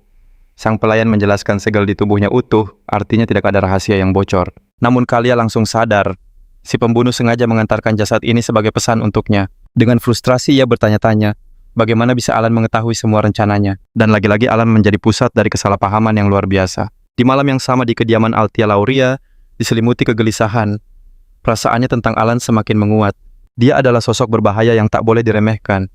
Tatapan dingin Alan mengingatkannya pada ayahnya sendiri. Hal ini menjelaskan mengapa nama Alan begitu disegani di dunia bawah tanah. Kesan itu mengingatkan Lauria pada sang terhormat dari JJK. Ia sadar menjadikan Alan musuh adalah sebuah kemustahilan. Namun di saat yang bersamaan, Alan juga menjadi satu-satunya harapan terakhirnya. Karena Alan menolak Lauria, salah mengartikan niatnya. Ia pikir Alan hanya mau bergerak jika ada keuntungan besar baginya. Apalagi kini Lauria telah kehilangan segalanya, baik aset maupun kekuatan yang direbut oleh saudara-saudaranya. Berbicara soal keluarga, ada putra sulung, Tamalian putri sulung, Marian putri kedua Pin, dan putra kedua Ki. Sebagai anak bungsu yang paling lemah Lauria, merasa benar-benar tak punya kekuatan. Sambil melangkah masuk, ia merenung bagaimana ia bisa bertahan sejauh ini, semua berkat belas kasih sang ayah. Namun sekarang saat pelindungnya itu tiada, Lauria merasa kehilangan pegangan. Lamunannya pecah saat para pelayan berlari masuk dengan napas terengah-engah. Mereka melaporkan semua saudara Lauria ditemukan sudah tak bernyawa. Lauria terpaku tak bisa mempercayai apa yang didengarnya. Ia tahu dong mereka tak mungkin memilih jalan itu. Orang-orang serakah itu lebih suka saling menikam dari belakang. Gagasan bahwa mereka mengakhiri semuanya dengan cara seperti itu sama sekali tidak masuk akal. Lauria segera menuntut penjelasan tentang apa yang sebenarnya menimpa Tamalian dan Marian. Namun jawaban yang ia dapat justru lebih mengerikan, nasib keduanya pun sama. Dalam kilas balik yang mengejutkan mereka, terlihat saling menghabisi. Pemandangan itu seolah hasil dari manipulasi Deas yang mengendalikan benang takdir dari balik layar. Walau kenyataannya tidak begitu, saat Lauria masih membeku, sesosok bayangan Raden Dosafobia terlihat melangkah keluar dari Kastel Altia. Dengan suara dingin ia menggumam, misi telah selesai. Saat Raden menghilang di telan kegelapan, Lauria masih terguncang oleh rentetan peristiwa barusan. Ia teringat ucapan Alan yang menenangkannya mengatakan bahwa hal-hal baik akan segera datang untuknya. Sama seperti yang lain, Lauria kini yakin 100% bahwa Alan adalah otak di balik semua ini. Dalam benaknya Alan hanya pura-pura tenang menyembunyikan cakarnya hingga saat yang tepat untuk menerkam. Intinya, Lauria percaya Alan menolak permintaannya di pesta, namun secara diam-diam menyingkirkan semua saudaranya. Terus terang kesimpulan seperti itu terasa sangat logis. Sama seperti Alan dalam semalam, Lauria kini jadi pewaris tunggal. Sebuah takdir yang sungguh menakutkan. Lauria mulai panik bertanya-tanya iblis macam apa yang sudah ia jadikan sekutu. Situasi ini benar-benar ironis. Semua orang memandang Alan layaknya penguasa absolut. Padahal, jika mereka tahu Alan hanya ingin bersantai sepanjang hari. Namun Lauria kini dilanda kepanikan total karena sudah tidak ada jalan untuk kembali. Ia tak bisa berhenti membayangkan nasib orang-orang yang berani mengkhianati Alan. Terlalu banyak contoh nyata di depan matanya. Pada akhirnya Lauria memantapkan hatinya untuk terus melangkah di jalan yang sudah ia pilih ini. 2 bulan berselang di kediaman Palatio Alan, menerima kiriman hadiah dari Duke Altia, namun Evan tampak terperangah melihat isinya. Di dalamnya ada sebotol anggur Cherny Nunans yang begitu langka. Barang bernilai ribuan koin emas membuat Evan nyaris tak percaya bisa memegang benda semahal itu. Keterkejutannya memuncak saat membaca catatan yang hanya bertuliskan dengan hormat dari Lauria Altia. Hal ini membuat Alan dibingung karena pengirimnya adalah Lauria, bukan sang Duke sendiri. Dia sadar hadiah ini bukan sekadar basa-basi seorang bangsawan untuk menjalin relasi. Tapi Alan tak mengerti maksud sebenarnya. Jauh di hatinya ada sedikit sesal karena tak bisa menolong Lauria waktu itu. Dia pun segera bertanya pada kurir apakah hadiah ini memang benar untuknya. Sang kurir mengiyakan menjelaskan bahwa Duke sendiri yang menyiapkannya dan memerintahkan untuk diantar langsung. Seketika itu Alan tersadar Lauria kini telah resmi menjadi Duke Altia. Fakta tersebut sungguh membuatnya terkejut. Terlebih lagi Lauria tampak sedikit lebih dewasa dari usianya. Padahal, baru 2 bulan yang telah berlalu. Di sisi lain, Lauria merenungkan betapa cepatnya waktu berjalan. Ia bercerita setelah upacara pemakaman ayahnya, ia langsung mengambil alih posisi Duke. Memandangi ruang kerja ayahnya Lauria, teringat bagaimana dulu ia bahkan tak diizinkan untuk masuk. Peristiwa yang menimpa saudara-saudaranya terjadi begitu mendadak, namun alibi Lauria terlalu kuat untuk dicurigai. Ia sedang berada di pesta saat kejadian berlangsung.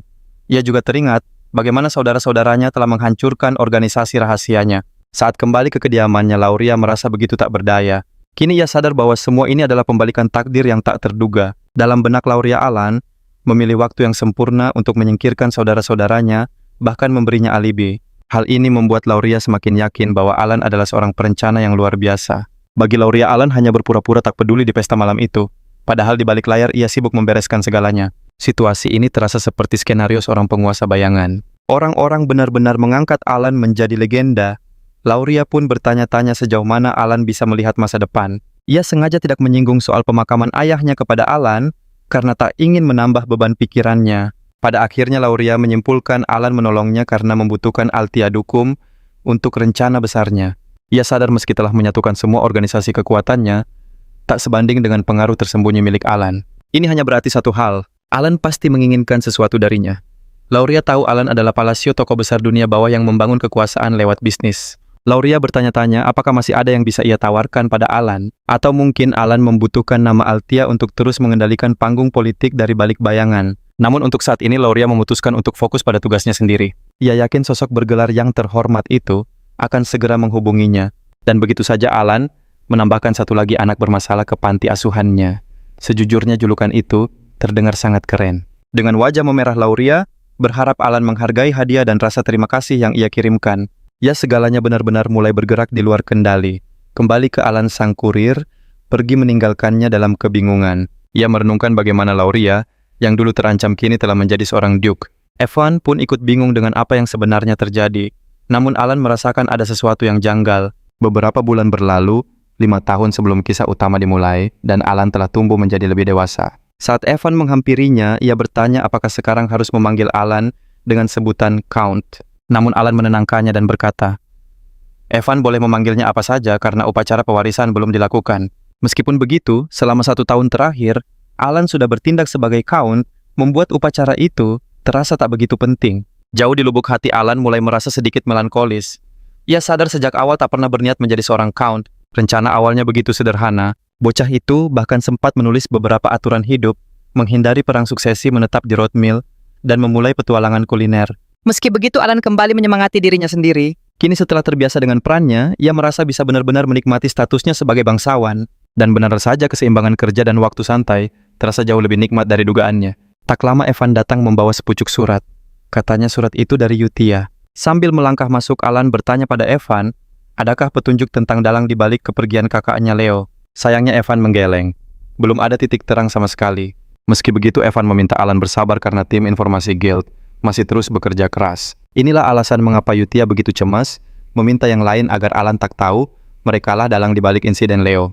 Evan lalu bertanya apa yang akan Alan lakukan jika pelakunya berhasil ditemukan nanti. Evan yakin tujuannya bukanlah untuk membalas dendam. Sementara itu, Alan menduga perubahan kecil dari alur game aslinya adalah efek dari perbuatannya sendiri. Karena itulah Alan menjawab, ia hanya ingin bersiap untuk segala kemungkinan yang tak terduga. Evan tersenyum jahil, menyebutnya terdengar seperti seorang penguasa sejati. Namun Alan hanya bisa menghela napas. Saat membuka surat dari Yutia, benaknya penasaran. Pesan apa yang gadis itu kirimkan kali ini? Yutia bercerita tentang panti asuhan, di mana semua anak kini asyik dengan hobi mereka masing-masing. Yutia menyoroti Deas yang makin ahli bermain boneka, tali kemampuannya bahkan sudah seperti profesional. Lalu ada anak lain yang sangat suka bermain game bersama teman-temannya. Rena masih kutu buku, tapi kini juga suka membuat istana pasir. Sementara Raden menemukan kebahagiaan di kebunnya. Membaca semua kabar baik itu, seulas senyum terukir di wajah Alan. Wajah Alan. Bertukar surat tiap bulan menjadi rutinitas yang menenangkan. Setiap pesan selalu menghangatkan hatinya. Walau tak pernah bertemu langsung mengetahui mereka tumbuh baik-baik saja, sudah cukup membuatnya bahagia. Tapi kemudian sebuah pikiran terlintas. Alan sadar ia tak tahu berapa usia mereka sekarang. Didorong rasa ingin tahu, Alan pun menanyakannya pada Evan. Evan menjelaskan mereka sudah cukup umur untuk memulai hidup baru. Kelima anak itu katanya hampir siap meninggalkan panti. Kabar itu mengejutkan Alan. Ia tak menyangka mereka tumbuh secepat itu. Padahal Alan sempat membayangkan mereka akan kembali saat dewasa nanti untuk berterima kasih. Namun di saat yang sama Alan sadar, mungkin ini saatnya untuk melepaskan mereka. Evan sempat ragu mengingatkan bahwa anak-anak itu dibawa ke panti asuhan. Karena dalam kondisi terluka, tapi Alan menegaskan bahwa mereka sekarang sudah cukup kuat untuk mandiri. Inilah waktu yang paling tepat bagi mereka untuk meniti jalan hidup mereka sendiri. Jauh di lubuk hati Alan, tahu perannya telah mencegah mereka menjadi sosok berbahaya, jadi masa depan mereka seharusnya aman. Evan mengangguk setuju. Karena mereka semua sudah pulih, melepaskan mereka memang keputusan yang masuk akal. Alan jadi teringat sesuatu dari gameplay Kedelia. Setiap pertarungan bos di sana selalu punya narasi latar belakang yang begitu hidup. Yutia diberkahi iman Deas menguasai pedang Rena unggul dalam belajar, dan yang lain adalah petarung alami. Sementara Raden ia punya panggilan sebagai seorang utusan. Alan percaya jika mereka memanfaatkan bakatnya di bidang yang tepat, mereka pasti bisa bertahan di dunia luar. Karena itulah, Alan memutuskan menulis surat pribadi untuk mereka masing-masing. Sambil tersenyum, Alan merasa rencananya kali ini benar-benar brilian. Sekalian saja ia pikir harus menyiapkan hadiah perpisahan khusus untuk mereka. Alan tak bisa berhenti membayangkan senyum bahagia di wajah mereka. Setelah seharian penuh semua surat akhirnya selesai. Evan, yang seharusnya menemani, malah tertidur. Begitu bangun ia langsung kabur mengantarkan surat sebelum Alan sempat mencegahnya. Sungguh ikatan di antara mereka berdua ini sangat menghangatkan hati. Alan jadi berpikir apakah suatu hari nanti ranjau kecil miliknya ini akan memberinya kejutan setelah sukses di dunia luar. Alan pun mengakhiri lamunannya, berharap mereka semua membaca suratnya dan mulai menjelajahi dunia. Sungguh sebuah momen yang menyentuh kalbu. Tak disangka mereka justru menyambut surat itu dengan raut wajah yang begitu tegang. Seakan mereka tengah menerima titah suci dari Sang Tuan Ines Overlord dengan ekspresi penuh hormat. Yutia mengumumkan datangnya perintah dan bahwa Sang Tuan menyiapkan hadiah istimewa untuk mereka semua. Tak kusangka setahun berlalu, dan mereka tumbuh begitu pesat. Lihatlah Deas, dia menjulang tinggi sekarang. Aku sedikit rindu saat mereka masih mungil, tapi melihat mereka sekarang jauh lebih membanggakan. Reaksi mereka beragam saat membuka surat. Dia seperti biasa tetap tenang dan penuh wibawa. Berbeda dengan seorang yang tak bisa menyembunyikan girangnya dan melompat-lompat penuh semangat. Rena menatap Alan penuh kagum sementara Yutia tampak bingung. Lalu panel bonus mengungkap kepribadian tiap dosa. Fokus kali ini adalah Rena, yang ternyata punya dahaga tak terhingga akan ilmu pengetahuan. Jadi kunci untuk mendekatinya, berikan saja buku menarik dan kau akan aman sentosa. Mari kembali ke alur utama. Yutia mengingatkan yang lain, sebelum mulai mereka harus membaca dulu surat-surat lama dari Alan. Yutia menegaskan untuk memahami titah Alan, butuh pemahaman yang lebih dalam. Seorang langsung antusias, kita boleh membacanya. Selama ini hanya Yutia yang punya hak itu. Yutia meyakinkan karena Sang Tuan kini memberi perintah perorangan pada mereka semua. Kini saatnya semua orang memahami gambaran besarnya. Tapi saat surat-surat itu dibaca, suasana jadi hening. Isinya hanya obrolan biasa. Yutia menenangkan mereka, menjelaskan kalau Alan selalu menyamarkan titahnya dalam obrolan santai. Ia lalu menunjukkan surat pertama yang Alan kirimkan padanya sebagai contoh. Isinya cuma sapaan hangat dan keluhan soal saudara-saudaranya yang usil. Tapi Yutia mengartikannya lain. Alan menunjuk target dan meminta laporan bulanan darinya. Kesalahpahaman ini berlanjut, dan yang lain hanya ikut saja, seolah itu hal yang wajar. Dia berteori Alan melakukannya untuk menghindari bocornya informasi penting. Yutia membenarkan dan menjelaskan bahwa karena alasan itulah, mereka semua harus belajar menafsirkan titah Alan dan menjalankannya dengan sempurna. Deas pun kembali bertanya, jika Alan cemas soal kebocoran, kenapa tidak menemuinya langsung atau pakai komunikator sihir? Raiden setuju menyebut argumen Deas masuk akal, karena surat adalah media paling rawan. Tapi tatapan Yutia mendingin mengingatkan mereka untuk tak pernah meragukan kehendak Sang Tuan. Tugas mereka hanya satu patuh tanpa bertanya. Bahkan Deas sedikit gentar dan meyakinkan Yutia. Di sisi lain, seorang justru sangat gembira. Ia mengajak yang lain membaca suratnya. Dan benar saja tiap pesan ditafsirkan secara unik. Deas mengumumkan tujuannya adalah cur negeri, para ksatria yang gagah berani. Giliran seorang ia ditugaskan menuju sebuah koloni di tengah padang gurun tandus. Sementara Rade akan berangkat menuju Reksas, sang kota hiburan. Rena sendiri menuju Lartania, kota labirin yang penuh teka-teki. Terakhir Yutia dengan mode yandere, penuh bersikeras tujuannya adalah kerajaan Rosario. Hei, ada apa dengan para artis ini? Kenapa gadis kita digambar dengan wajah begitu? Tapi bukan berarti aku protes ya. Yutia lalu bertanya, semua paham tugasnya setibanya di sana, dan mereka serempak mengangguk. Deas mengaku tak begitu paham alasannya, tapi titah untuknya adalah menjadi seorang kesatria. Seorang menambahkan mereka tak perlu cemas, karena perlindungan Sang Tuan akan selalu menyertai. Dan berkata Sang Tuan juga memberitahu lokasi di mana hadiah spesial mereka berada. Dan melanjutkan wujud asli hadiah itu, baru akan terungkap setibanya mereka di tujuan. Yutia memuji mereka seraya memberikan sebuah peringatan krusial, kecuali Tuan Besar sendiri yang mengatakannya jangan pernah ada yang menyebut nama Blue Moon, artinya identitas asli Alan harus menjadi rahasia yang terkunci rapat selamanya.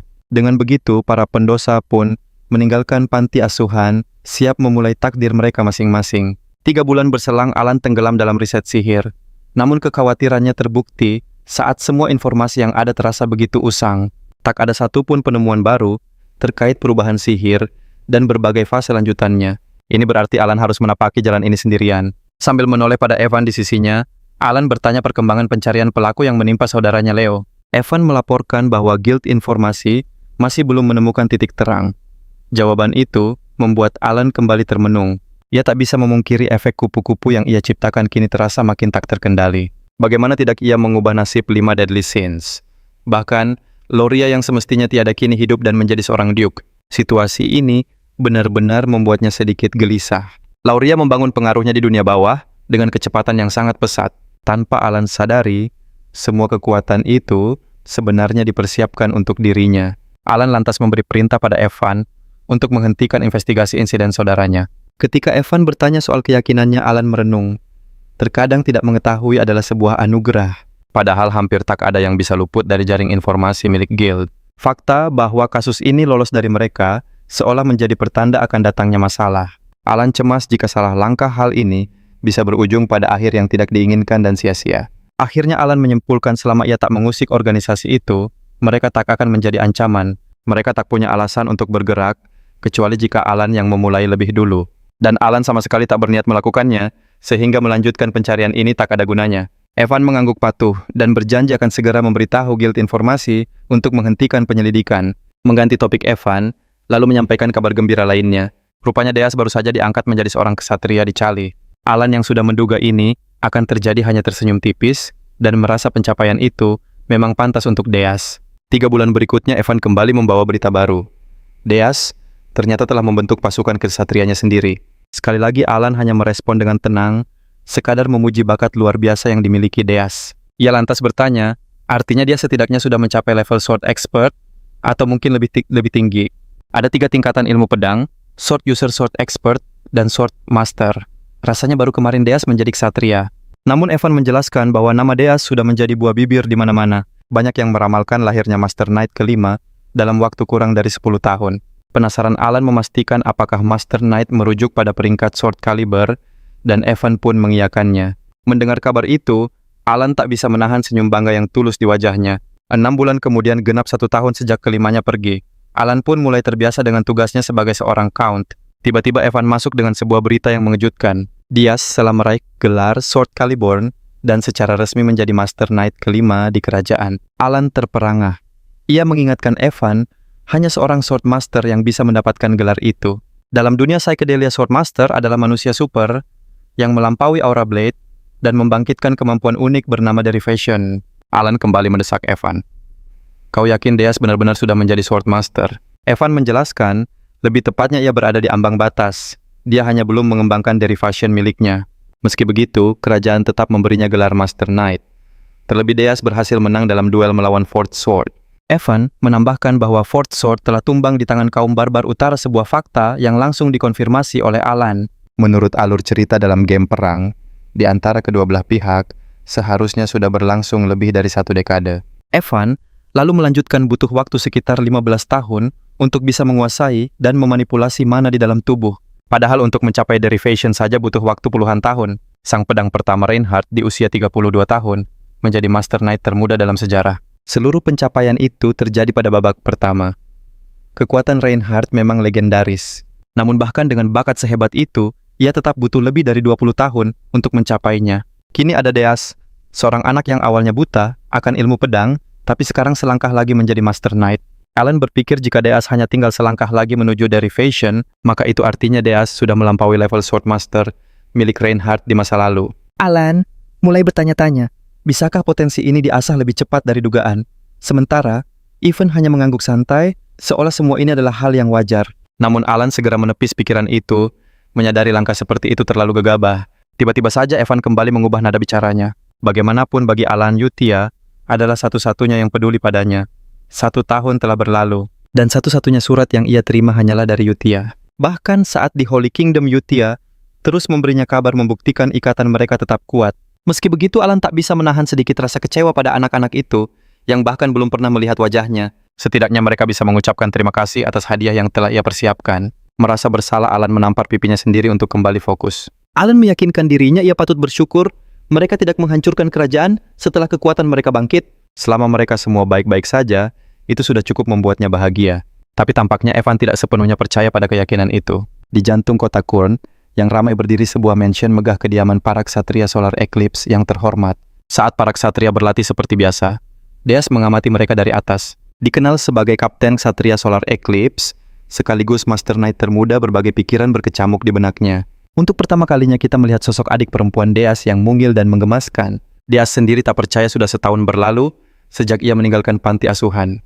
Kenangan itu masih membuatnya sedikit malu. Saat sebuah organisasi kelam merenggut segalanya, ia terpisah dari adiknya, sosok yang ia kira telah tiada selamanya. Pengalaman itu menumbuhkan amarah dan kebencian yang begitu besar dalam dirinya. Di tengah masa kelam itu, Alan datang sebagai penyelamatnya. Deas mengakui hanya diselamatkan saja tak cukup untuk membuatnya bersumpah setia. Tapi saat Yutia menjanjikan kesempatan balas dendam, Deas pun bergabung dengan Blue Moon, melewati misi berbahaya dan latihan keras.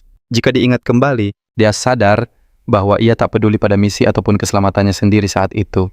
Bertahun-tahun ia menjalankan tugas membangun fondasi untuk melawan kegelapan hingga akhirnya ia menerima perintah pribadi pertamanya. Namun sejujurnya keraguan sempat muncul, terutama karena surat dari Alan. Dalam surat itu, Alan menyuruhnya pergi ke sebuah hotel kecil di selatan Kaliurne, mengatakan ada sebuah hadiah menunggunya di sana. Kala itu Deas sama sekali tidak bersemangat soal hadiah tersebut. Tapi saat melangkah masuk ke hotel kecil itu, Deas benar-benar dibuat terkejut. Di balik surat tak terduga dari Alan tersembunyi sesuatu yang tak ternilai harganya.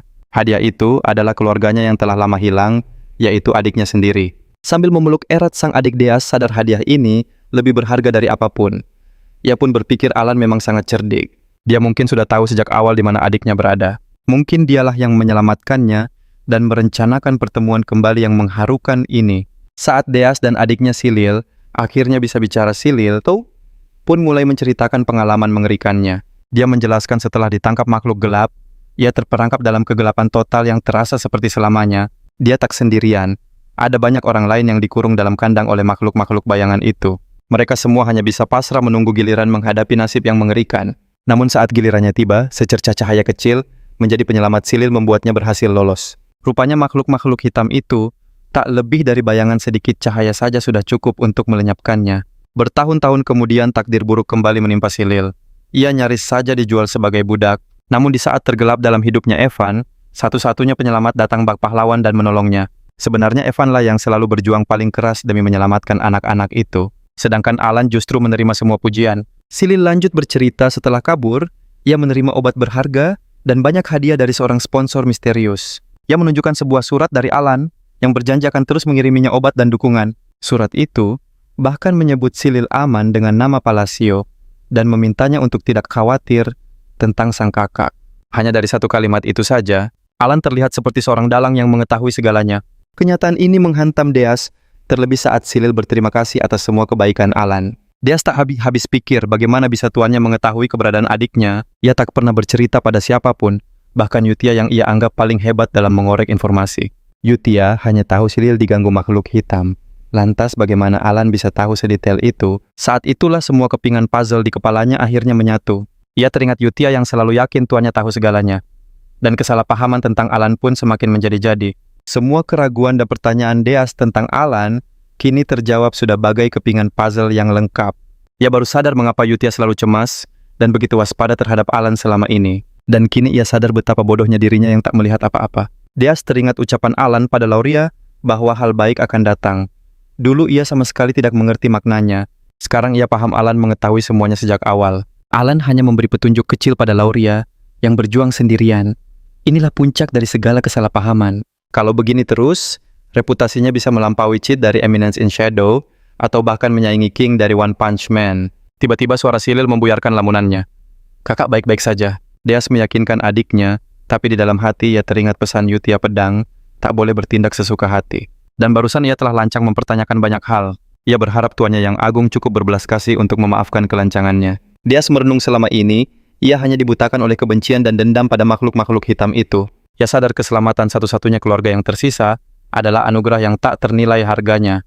Ingatan tentang Yutia yang begitu mengagumi Alan kembali terlintas di benaknya. Ia ingat Yutia pernah berkata, kelak mereka semua akan paham alasannya mengikuti Alan. Dulu Deas menganggap Yutia fanatik, tapi sekarang ia benar-benar mengerti.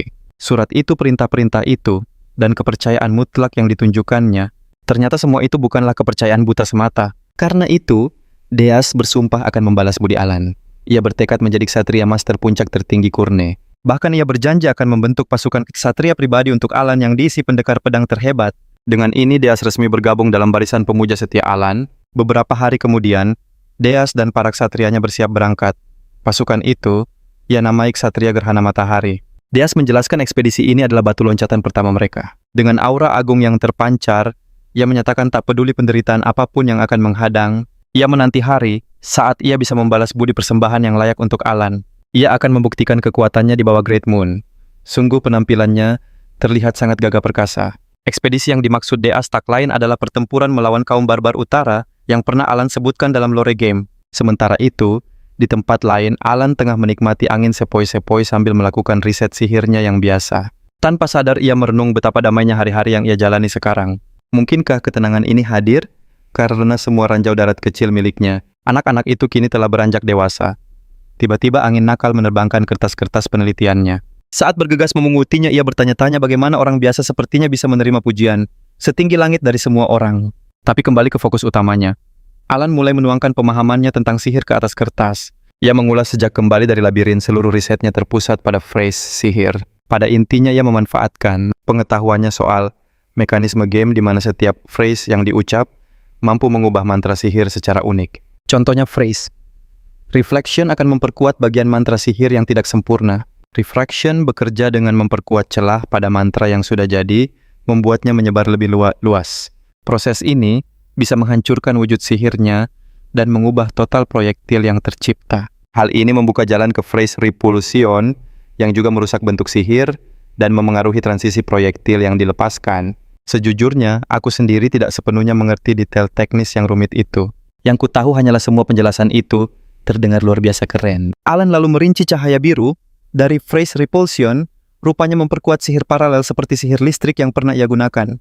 Dan saat disambung dengan diffraction sihirnya, akan berubah menjadi penetration atau critical line yang menciptakan panas dahsyat. Intinya Alan sedang mencoba mencari kombinasi phrase paling sempurna untuk setiap jenis mantra sihir. Tapi phrase memiliki aturan sakral. Jika dilanggar mantra itu akan seketika gagal. Aturan dasarnya phrase harus cocok tak boleh diulang dalam satu mantra dan maksimal hanya 4 phrase yang diizinkan. Alan sadar dengan mana pool miliknya yang terbatas. Ia hanya bisa merapal satu sihir besar per hari, sehingga butuh waktu lama untuk memecahkan misteri ini. Dia menjelaskan di dunia ini hand sign dan phrase. Babilonia adalah pengetahuan yang telah lama hilang. Sama sekali tak ada informasi yang bisa dijadikan panduan, bahkan tak ada satupun catatan tertulis. Pada akhirnya ia harus meneliti semuanya sendirian dari nol. Ia menambahkan meski awalnya belajar sihir, hanya untuk bertahan hidup. Ternyata proses penelitian ini terasa begitu menyenangkan baginya. Kemudian Alan mulai merapal mantra inilah saatnya menguji hasil penelitian 2 bulan ini. Sebuah sihir berelemen listrik. Saat sihirnya mulai terbentuk, ia memakai salah satu hand sign Babilonia kuno. Gerakan itu mengubah bentuk sihirnya, menghilangkan titik fokus, dan menciptakan ketidakseimbangan yang memicu percikan petir. Awalnya di mata Alan sihir itu tampak lemah dan tak berguna. Namun begitu ia mengucapkan phrase, fixation wujud sihirnya mulai menguat dan membesar. Pemandangan yang tersaji benar-benar terlihat sangat keren. Ia menyambungnya dengan phrase compression, memadatkan petir itu menjadi bola mana listrik yang super kecil. Alan menambahkan dengan melantunkan phrase breakdown sihir itu akan mulai memiliki tujuan yang spesifik. Sebagai bersentuhan akhir, ia merangkainya dengan phrase fleeting bloom. Dengan hand sign Babilonia lainnya, wujud sihirnya berubah drastis, menjulang ke angkasa membentuk pohon petir raksasa yang mekar dengan megah. Melihat mahakaryanya, Alan sadar bahwa urutan pengucapan phrase sangatlah krusial. Karena di percobaan sebelumnya mantra ini gagal total, akibat phrase breakdown diucapkan terlalu cepat. Tapi tiba-tiba sesuatu menarik perhatiannya. Saat menoleh, Alan terpaku melihat beberapa tamu tak diundang. Tamu itu tak lain adalah Lady Kalia bersama para pengawalnya. Mereka semua terpana tak percaya pada sihir yang baru saja Alan ciptakan. Lady Kalia langsung mengenalinya sebagai Origin Magic. Alan tak kalah kaget dalam hati, ia bertanya-tanya apa yang wanita itu lakukan di sini. Pelayan Lady Kalia menjelaskan penggunaan Origin Magic adalah penanda seorang Seven Circle Mage. Mendengar itu, Alan bergidik ngeri.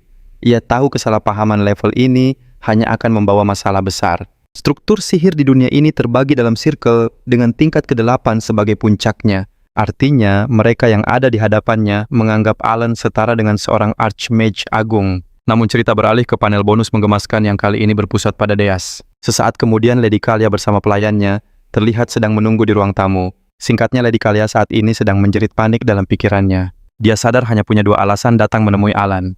Pertama, mencari tahu rencana Alan terhadap dunia bawah. Sebab Alan bisa dengan mudah menciptakan kekacauan besar di wilayahnya Zenonia. Kedua, untuk mengukur seberapa hebat organisasi yang menjadi pendukung Alan. Ia begitu yakin Alan punya kelompok rahasia yang mendukungnya, membiarkannya menguasai dunia bawah Palatio dari kegelapan.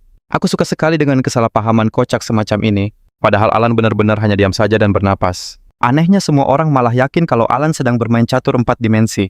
Lady Kalia pun terus-terusan panik dalam hati. Bukannya mendapat jawaban, ia malah menemukan kengerian yang lebih besar. Ia tak menyangka akan melihat pelayannya yang biasanya angkuh gemetar ketakutan. Pemandangan itu jelas menambah kegelisahannya. Pelayannya itu, Funkel penyihir Circle 5, yang diusir dari menara sihir karena melakukan eksperimen terlarang. Pria yang sanggup melenyapkan satu divisi tentara hanya dengan sekali ayunan tangan. Walaupun Funkel selalu bersikap hormat pada Kalia, selaku sponsornya ketakutan di matanya kini tak bisa ditutupi. Kalia mengakui belum pernah melihat Funkel dalam keadaan seperti ini sebelumnya, dan itu adalah sebuah fakta. Pria itu gemetar hebat sementara mereka berdua bertanya-tanya apa sihir Alan tadi adalah sihir Origin yang legendaris. Akhirnya Alan pun muncul, dan karena dia punya wajah datar yang sulit menunjukkan emosi penampilannya, jadi terlihat sangat serius dan mengintimidasi. Dia langsung bertanya pada Lady Kalia, ada perlu apa datang ke wilayahnya. Tanpa basa-basi Lady Kalia meminta maaf, karena datang mendadak dan berkata, sudah lama ingin bertemu. Namun Alan si jenius, canggung memotongnya dengan tatapan yang bisa menyaingi Raja Iblis. Dia dengan sangat tegas ingin meluruskan satu hal. Sihir yang mereka lihat sebelumnya bukanlah sihir origin. Ia lalu menjelaskan kalau dirinya sebenarnya baru berada di circle 2 sihir. Dia bahkan menunjuk penyihir di samping Lady Kalia, yang seharusnya sadar bahwa mantranya sama sekali tidak berefek. Intinya, Alan hanya ingin mencoba jujur sejak semula. Padahal, dalam hati dia sangat panik, yakin sihirnya tadi tak berguna sama sekali baik untuk bertahan maupun menyerang. Dia sebenarnya hanya bereksperimen dengan frasa sihir. Tapi saat Kalia dan Vankel melihat mata kosong Alan, mereka benar-benar salah paham. Yang mereka rasakan hanyalah sebuah keheningan yang sangat menekan. Jujur saja situasi ini benar-benar sangat lucu. Vankel yang masih gemetaran dengan cepat setuju sambil tergagap bilang kalau dia pasti salah lihat. Bahkan Lady Kalia terkejut melihat Vankel begitu hormat pada Alan. Sementara itu, Alan yang tidak peka mengira masalahnya sudah beres. Dia berkata pada Lady Kalia, karena kesalahpahaman sudah jelas mereka bisa langsung ke urusan utama. Kalia menjawab tadinya dia berniat mampir setelah urusan Alan di wilayahnya selesai. Mendengar jawaban itu, Alan pun bertanya apakah itu artinya tidak ada urusan penting yang membuatnya berkunjung. Kalia pun mengangguk. Alan lantas dengan terus terang berkata, jika begitu dia tak punya waktu karena banyak pekerjaan menanti. Kata-katanya terdengar seolah dia sedang mengusir seorang bangsawan berpengaruh begitu saja. Lady Kalia langsung bangkit berdiri dan berkata bahwa dia paham. Dia berterima kasih atas waktu yang diberikan Alan dan bersiap untuk pamit. Namun sesaat sebelum mereka pergi, Alan melontarkan sebuah saran yang mengejutkan. Ia menyarankan jika Lady Kalia butuh teman bicara, ada baiknya mengunjungi Duchess Althea. Bahkan ia yakin Althea dan Kalia kemungkinan besar akan menjadi teman yang cocok. Ucapan itu sontak membuat Lady Kalia terkejut dan reaksinya bisa dimengerti. Lihat saja ekspresi Alan yang penuh arti. Sudah bisa ditebak, Kalia pasti akan salah mengartikannya. Meski begitu, Kalia setuju untuk mengunjungi Lauria jika Alan pikir itu ide bagus. Tanpa basa-basi, mereka pun berangkat. Sepeninggal mereka, Evan menoleh pada Alan bertanya mengapa Lady Kalia dari keluarga yang terpuruk itu datang ke Polio. Alan hanya mengangkat bahu mengaku tidak tahu apa-apa. Aku memutarakan apa-apa. Ia bahkan menambahkan bahwa dirinya sama sekali tak mengerti alasan di balik kunjungan itu. Jauh di lubuk hatinya, Alan merasa kejadian ini hanya akan memancing masalah. Jika desas-desus palsu tentang origin magicnya menyebar, para penggila pertarungan bodoh pasti akan datang mencarinya. Sejujurnya kekhawatiran itu memang beralasan. Psychedelia adalah game dark fantasy. Alan hanya berharap orang-orang itu benar-benar mengerti maksud perkataannya. Alan juga heran kenapa sosok seperti Lady Kalia mau mengunjungi Althea yang notabene adalah rival di dunia bawah. Alan berharap tak terseret dalam masalah mereka. Tanpa sadar ia baru saja memulai sesuatu yang besar. Di dalam kereta yang melaju, kita bisa mengintip isi pikiran Lady Kalia. Lady Kalia menoleh pada Vianle dan bertanya, sihir yang Alan gunakan tadi, apa itu benar-benar origin magic? Viankel menggeleng cepat dan berkata, bukan. Hal itu membuat Kalia heran melihat Viankel begitu ketakutan. Phil menjelaskan bahwa origin magic bekerja dengan aturannya sendiri di atas sebuah kanvas absolut. Sihir semacam itu hanya diperuntukkan bagi penyihir paling hebat. Tetapi Viancle mengungkapkan saat meneliti sihir Alan, ia melihat sesuatu yang benar-benar berbeda. Melalui sihir observasi, Viancle melihat Alan benar-benar merobek kanvas itu. Alan membengkokkan hukum dasar sihir yang seharusnya mutlak. Pemandangan itu rasanya seperti menyaksikan seseorang melanggar hukum fisika tanpa trik sama sekali. Viancle melanjutkan, Alan mengambil petir, memelintirnya, lalu menghancurkan hukum dunia secara langsung. Bahkan setelah semua proses itu, sihir ciptaannya masih tetap hidup. Alan pada dasarnya telah menciptakan sebuah keajaiban yang mustahil. Namun yang benar-benar mengguncang Viancle adalah apa yang terjadi setelahnya. Viancle merasakan kekuatan mutlak dari para dewa kuno yang terlupakan. Apa yang disaksikannya bukanlah ilusi. Alan telah membuat Binding Vow dengan Ring of Restraint yang memberinya kuasa untuk memanipulasi hukum dunia sesuka hatinya. Dengan frustrasi, Viancle memegangi kepalanya dan bersikeras, ia harus berhenti memikirkan pengetahuan berbahaya tersebut. Viancle teringat masa mudanya saat ia dipuja karena penelitiannya tentang sihir para dewa yang terlupakan. Berkat pengalaman itu, Viancle tahu betul bobot dari setiap kata yang ia ucapkan. Viancle pun memberikan peringatan langsung kepada Lady Kalia. Dalam kondisi apapun, Lady Kalia tidak boleh menantang Count of Palacio. Menyadari hal itu, Lady Kalia sampai pada kesimpulan pahit bahwa mencoba memahami motif Alan adalah kesia-siaan baginya. Lady Kalia teringat Alan yang menyuruhnya mengunjungi Duchess Althea dan bagaimana ia salah mengartikan arahan itu sebagai perintah. Saat itu Lady Kalia merasa seolah tanpa sadar telah menjadi bidak dalam permainan Alan. 5 bulan kemudian, sudah sekitar 2 tahun sejak 5 Great Sins meninggalkan panti asuhan. Alan dan Evan menjalani rutinitas santai mereka saat Alan bertanya apakah Evan punya kabar baru. Alan berharap kabar itu tentang anak-anak. Namun Evan berkata, meski ada kabar informasi itu, bukan tentang mereka. Evan menjelaskan bahwa Zenonia County dan Altia Duchy tampaknya telah membentuk sebuah aliansi. Kabar itu membuat Alan benar-benar terpana. Bagaimana mungkin dua pemain terbesar di dunia bawah bisa bekerja sama? Evan mencoba menenangkan Alan mengatakan bahwa kerjasama itu kemungkinan hanya bersifat sementara di dunia bawah. Meskipun bukan pengetahuan umum, informasi tersebut sangat bisa dipercaya. Mendengar penjelasan itu, gelombang kepanikan mulai menyelimuti Alan. Saat ia baru merasa berhasil mengarahkan 5 Great Sins ke jalan yang lebih baik, kini Alan harus menghadapi kolaborasi dua jenius dunia bawah. Alan tak bisa menahan diri untuk bertanya-tanya apakah kerajaan Asteria sekali lagi berada di ambang kehancuran. Tiba-tiba sebuah pemikiran melintas di benaknya. Alan mulai bertanya, apa kalian benar-benar serius dengan saranku waktu itu? Dan jawabannya adalah ya, karena dialah yang mendorong kalian untuk mengunjungi Duchess Altia.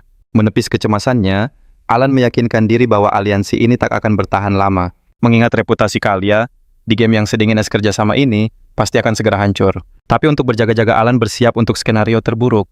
Ia bahkan menulis surat maaf untuk kalian, menjelaskan kalau nada kasarnya hanyalah karena sulit memilih kata yang tepat. Bisa terbayang bagaimana kalian mungkin salah mengartikan surat itu sebagai pesan rahasia. Alan tetap meminta Evan mengirim surat itu lewat Guild. Evan juga berjanji mengawasi kabar anak-anak. Soal anak-anak, Alan melirik surat Yutia. Ia penasaran dengan kabar Radon dan seorang. Sudah lama tak ada berita sejak Yutia memastikan mereka telah tiba di tujuan. Alan tak bisa menepis bayangan buruk kalau seorang mungkin sudah terbaring tak berdaya. Kekhawatiran itu beralasan karena seorang sang dosa kebanggaan memang yang paling ceroboh. Alan berpikir jika seorang menemukan hadiah darinya, ia akan bangkit menjadi petarung Baba Yaga terhebat. Hadiah itu adalah esensi suku Golden Mane. Jika seorang mendapatkannya di game item itu, akan mencegahnya jatuh dalam kerusakan. Bukannya menjadi sin seorang, justru akan berubah menjadi Great Wolfkin. Keterangan itu tertulis jelas dalam deskripsi itemnya. Karena petunjuk harta karun rahasia sudah diberikan, seorang seharusnya aman sekarang. Alan mengirim seorang ke koloni gurun tanah para pejuang. Tempat kekuatan adalah segalanya. Seorang punya bakat untuk berjaya di sana. Jauh di dalam gua gurun kita, akhirnya melihat seorang lagi. Dengan bangga seorang menyatakan semua ujian telah ia taklukkan. Tingkahnya benar-benar menggemaskan. Dia berhasil menyelesaikan dungeon dan akhirnya meraih hadiah yang dikirimkan Alan. Dengan penuh syukur, seorang berterima kasih pada Great Moon Allen atas anugerah tersebut. Dengan ceria, ia mengaku dulu ia mengira esensi Golden Mane hanyalah mitos belaka. Tapi kini ia sadar semua dongeng masa kecilnya ternyata adalah kenyataan. Sebuah kilas balik lucu menunjukkan sukunya yang dulu sering berkisah tentang esensi suku Golden Mane. Dari cerita itu, seorang tahu suku Wolfkin adalah keturunan Raja para Beastkin suku Golden Mane. Esensi Situmen itu adalah artefak legendaris yang telah diwariskan selama berabad-abad, memberikan kekuatan dan otoritas yang luar biasa pada pemiliknya. Seorang yakin mendapatkan item legendaris dan melewati semua ujian bukanlah pencapaian kecil. Seorang memandang Alan sebagai penyelamat, yang menariknya dari takdir kelam sebagai objek eksperimen. Seorang sadar Alan tak hanya menyelamatkan hidupnya, tapi juga memberinya kekuatan untuk membalas naga hitam yang merenggut orang tuanya. Dengan sihir yang terbebas, seorang berjanji membalas Alan. Ia merasa Alan ingin ia jadi gladiator terhebat. Mulai sekarang ia bertekad menjadi gladiator terkuat dan membangkitkan suku Golden Mane. Demi tujuan itu seorang bersumpah akan menaklukkan naga hitam. Saat keluar dari gua ia menyatakan semua perjuangan ini ia lakukan demi pria itu. Dengan penampilannya yang tetap menggemaskan ia berkata, inilah saatnya untuk memulai. Di bawah naungan Blue Moon para Raja Agung suku Golden Mane akan bangkit kembali. Artinya kini, Alan punya dua organisasi kuat yang bersumpah setia padanya. Bahkan bisa jadi 3 jika aliansi dunia bawah Lauria dan Kalia ikut dihitung. Dengan begini Alan bisa menjadi pemimpin negara tanpa berusaha. Sementara itu kembali ke Alan. Ia sedang berbincang santai dengan Evan sambil memeriksa beberapa dokumen. Evan menyebutkan kalau Guild Informasi menemukan beberapa detail tentang anak-anak 5 dosa besar Don Model. Sejujurnya Evan seharusnya sudah lama memberitahukan ini, tapi ia benar-benar lupa. Sambil berpura-pura santai, Alan menanyakan kabar mereka. Evan bercerita seseorang berkembang luar biasa di koloni, bahkan sampai dijuluki Golden Flash. Aku jadi suka dengan versi chibi imut yang digambar para seniman setiap kali karakter itu muncul. Entah kenapa Alan merasa pernah mendengar nama Golden Flash, tapi ia tak bisa mengingatnya. Meski begitu ia ikut senang karena orang itu baik-baik saja. Evan menambahkan di sana siapapun bisa jadi apapun asal punya kekuatan. Situasinya mirip seperti Lawless City dalam serial Eminence in the Shadow. Karena penasaran, Alan bertanya tentang kabar Raden, sebab ia belum mendengar apa-apa sejak Raden tiba di kota hiburan Rexus. Evan menjawab ada info soal Raden, tapi kebenarannya masih diperiksa oleh Guild Informasi. Mendengar itu, Alan menegur Evan kenapa ia begitu santai padahal seharusnya sedang sibuk.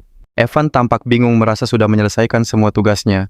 Namun Alan mengingatkan Evan untuk bersiap-siap melakukan perjalanan ke Magic Tower, sebuah perjalanan yang akan memakan waktu setidaknya 1 bulan. Mendengar itu, Evan terperangah dan mengaku tidak tahu menahu soal rencana perjalanan tersebut. Dalam hati Alan bertanya-tanya apa? Jangan-jangan ia lupa memberitahunya. Namun Evan yang terbiasa dengan kejutan semacam ini, hanya bisa pasrah. Baginya 1 bulan terdengar terlalu lama. Perjalanan menuju Green Magic Tower harusnya hanya memakan waktu sekitar 1 minggu. Tapi Alan menjelaskan tujuan mereka adalah Blue Magic Tower. Ia lalu bertanya apa menara yang Evan maksud dekat dengan Labyrinth City, karena jarak menuju lokasi tujuan mereka memang sangatlah jauh. Walau begitu, Evan meyakinkan Alan akan segera bersiap. Kembali dalam lamunannya, Alan mulai menggerutu soal kemalasannya. Ia tak percaya harus terkurung di dalam kereta selama 1 bulan penuh. Membayangkannya saja sudah membuatnya merasa begitu lelah. Alan memang jago menunda pekerjaan, tapi ia sadar tak punya pilihan lain, apalagi ada item untuk mana pool kecilnya di sana. Saat pikirannya berkelana, ia teringat Labyrinth City dan semua kenangan seru saat bermain game. Dulu ia menghabiskan banyak sekali waktu untuk grinding di wilayah itu. Labirin di pusat kota itu adalah tempat grinding level paling ikonik di Psychedelia. Pemain bisa mendapat item lebih bagus dengan terus naik level dan menjelajahi labirin lebih dalam. Meski dipenuhi pemain, tak seorang pun pernah mencapai akhir labirin. Hal itu membuat banyak pemain merasa putus asa. Tak ada yang tahu kenapa developer terus menambah lantai, padahal tidak ada yang sanggup mencapainya. Bahkan ada yang pakai cheat code untuk tiba di lantai 150, tapi labirin itu seolah tak ada ujungnya. Alan menjelaskan bahwa seperti di dalam game, relik dan artefak berharga selalu muncul di labirin semacam itu. Karena itu, profesi penilai sihir resmi jadi sangat populer dan menjanjikan kekayaan bagi yang berhasil mendapatkannya. Salah satu orang yang beruntung itu tak lain adalah Rena sang perwujudan keserakahan. Alan berpikir dengan kemampuannya Rena, pasti bisa melewati ujian penilai dengan sangat mudah. Namun setelah dipikir-pikir, ia jadi ragu apakah hadiah yang ia berikan pada Rena terasa kurang istimewa dibanding yang lain. Bagaimanapun hadiah itu hanyalah sebuah item untuk menilai item lainnya. Ia bahkan sempat berpikir untuk mengirimkan dukungan tambahan jika hadiah itu kurang memuaskan. Tapi ia memutuskan untuk memikirkan hal itu nanti. Sementara itu, di Moor City Latania, sebuah kota bertata letak rumit, bagai labirin, terutama di area perumahan, tanpa ada satupun penguasa tunggal. Kota itu pada dasarnya adalah tempat berkumpulnya para penjelajah dan tentara bayaran. Jika seseorang melewati deretan toko yang tak terhitung jumlahnya di selatan kota, kemungkinan besar ia akan menemukan toko penilai tersembunyi bernama Merde. Tempat kecil itu diam-diam punya reputasi hebat karena melayani bangsawan dan penjelajah kelas atas. Salah satu pelanggannya adalah Lord of Lania, pria dengan janggut yang aneh. Dan seperti dugaan orang yang menjalankan toko itu adalah Rena. Di balik topengnya Rena, menyembunyikan identitas aslinya saat bekerja. Ia baru saja menilai artefak sihir milik Lord Lania, sebuah benda yang mampu menyulut api dengan mana. Rena mengungkap item tersebut bisa diberi imprint. Saat sang Lord penasaran, Rena menjelaskan bahwa dengan sedikit mana apinya bisa menyala selama 1 jam. Tentu saja sang Lord gembira efisiensi item itu meningkat pesat. Imprinting pada dasarnya meningkatkan item ke level berikutnya dan kemampuannya akan berbeda-beda. Sepeninggal pelanggan, Rena membuka topengnya dan menatap sebuah artefak istimewa. Sambil memegangnya, ia bergumam bahwa benda itu juga bisa diimprint. Rena tahu kemampuan imprinting inilah yang membuat tokonya terkenal walau tersembunyi. Ia yakin kemampuan ini adalah hadiah dari Great Moon yang diberikan melalui Alan. Tapi seperti yang kita tahu, Alan memang tidak pernah peka. Dia hanya mengira item istimewa itu berfungsi untuk menilai saja. Padahal ada fungsi rahasia untuk meningkatkan item. Sambil tersenyum, Rena teringat momen saat Alan menyarankannya menjadi appraiser. Sebuah saran yang dulu membuatnya begitu kebingungan. Ia jadi teringat kesalahpahamannya saat mengira Alan adalah sosok misterius dari era kuno. Kini ia sadar semua tindakan Alan bertujuan untuk melenyapkan Dark Forces makhluk yang membawa adik Deas. Tapi saat diperintah ke Labyrinth City sebagai appraiser, ia tak mengerti bagaimana itu bisa membantu. Ia sungguh bingung dikirim ke tempat ini, hingga akhirnya ia melihat hadiah dari Alan. Nama item itu adalah Eye of the Stalker, sebuah nama yang terdengar keren. Benda ini bisa mengidentifikasi item dengan mana rendah secara sangat cepat. Pada intinya ini adalah asisten penilai yang sangat praktis. Namun itu hanyalah awalnya. Potensi sejatinya masih tersembunyi. Berkat anugerah Ancient Library, Rena tahu item ini tidak ada di arsip manapun. Saat segelnya terbuka, kekuatan imprintnya aktif, mampu menangani hingga 500 item. Dan seperti biasanya, Rena kembali salah menafsirkan situasi. Ia yakin Alan tahu segalanya dan memberinya kekuatan ini untuk melawan entitas gelap Untuk membangkitkan kekuatan penuhnya butuh pengorbanan 500 item unik. Kini ia telah mengorbankan 248 item. Sambil tersenyum, ia berpikir sisa 252 lagi. Masalahnya item ini hanya merespons relik dengan peringkat yang tinggi. Jika ia mengorbankan relik tingkat rendah, semua progresnya akan lenyap. Artefak ini layaknya pemilik makanan yang hanya menginginkan sajian terbaik. Oleh karena itu, Rena harus menilai setiap relik sebelum dijadikan persembahan. Sikapnya pun mulai aneh. Ia memeluk item itu, yakin tuannya tahu hanya dialah yang pantas mengemban tugas dari Ancient Library. Situasinya benar-benar menjadi semakin ganjil. Sepertinya Yutia kini punya saingan berat dalam hal keterikatan berlebih. Rena bersikeras semua tindakannya adalah demi kehendak agung Alan dan juga takdir dari Great Moon. 3 minggu kemudian, Alan akhirnya tiba di Blue Magic Tower, sebuah tempat yang sungguh menakjubkan. Di sana ia bertemu dengan wakil master menara penyihir Circle 6 bernama Venia Crescent. Wanita mungil itu dengan ketus menyuruh Alan segera bicara atau pergi dari hadapannya. Sikapnya itu tentu saja berhasil membuat Alan terkejut. Saat menatapnya, Alan merasa familiar. Dia adalah karakter penting di game Psychedelia. Saat ini Venia masih menjabat sebagai wakil master karena cerita utamanya belum dimulai. Di dalam game Venia adalah seorang jenius yang mencapai Legendary Circle di usia 20 tahun dan menjadi Master Blue Tower. Alan menjelaskan bahwa Magic Tower bukanlah sekadar organisasi yang kuat. Mereka juga mengontrol produksi barang vital, membuat status mereka setara dengan kaum bangsawan. Walau Tower Master ini melampaui nalar manusia, Alan merasa sikapnya sangat arogan. Alan memperkenalkan dirinya sebagai Count of Padio, datang untuk membahas Time Gate. Tapi Venia sama sekali tak acuh. Sekali lagi Alan menegaskan tujuannya untuk mengatasi gerbang itu. Time Gate, sebuah retakan ke subspace misterius, muncul karena sihir besar dan membawa kehancuran. Sambil memakai sihir observasi Venia, meremehkannya bertanya apa yang bisa dilakukan oleh bakat sekecil itu. Sejujurnya situasi ini terasa sangat menggelikan. Dengan lambaian tangan Venia mengusirnya, Alan hanya bisa terdiam tak percaya. Evan, yang seharusnya menolong hanya menonton, benar-benar sesuai dengan karakternya. Saat Alan terus mendesak Venia, menjawab jengkel mengatakan sudah banyak yang datang dengan janji serupa. Namun tidak ada satupun yang berhasil. Dengan yakin Alan bilang ia serius, dan hanya perlu ditunjukkan di mana lokasinya. Dalam hati Alan heran kenapa wanita ini begitu menyebalkan. Ia merasa diperlakukan tidak adil. Venia lalu berkata, ia paham Alan butuh pencapaian besar untuk mengubah pandangan publik. Apalagi banyak yang sadar ia jadi Count, hanya karena beruntung setelah semua saudaranya tiada. Sambil melepaskan mana Venia, memperingatkan Alan agar tidak bertingkah sok kuat di Magic Tower. Kata-kata itu membuat Alan membeku. Siapa yang menyebarkan rumor tentangnya? Sudah bertahun-tahun ia tak menonjol sehingga banyak yang mengira kekuatannya sudah melemah. Sebenarnya anggapan itu tidak sepenuhnya salah, tapi rasanya tidak relevan lagi. Alan juga sadar meski Venia tampak gila kerja, wanita itu sangat tahu situasi di luar sebuah fakta yang cukup mengintimidasi. Dalam kepanikannya, Alan mengakui bahwa tadinya ia sempat merasa jengkel. Tapi melihat sihir Venia, rasa jengkelnya hilang. Evan berbisik melawan Venia akan jadi masalah besar. Oleh karena itu, Alan harus sangat berhati-hati. Tapi hasrat membuktikan diri lebih besar.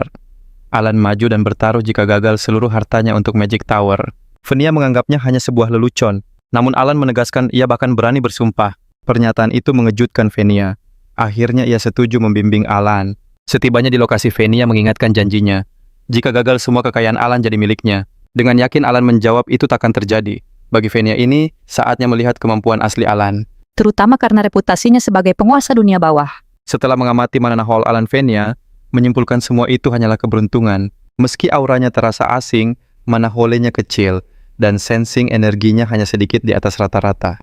Dengan level yang nyaris mencapai lingkaran kedua. Venia tak habis pikir apa yang mau dicapai Alan dengan kemampuan semengecewakan itu. Sementara itu, Alan menjelaskan tak perlu cemas soal menutup gerbang waktu. Dalam 3 bulan gerbang itu akan lenyap sendiri setelah mengeluarkan relik di dalamnya. Penelitiannya pun berakhir di sana. Tidak ada penyihir yang bisa menutupnya secara paksa.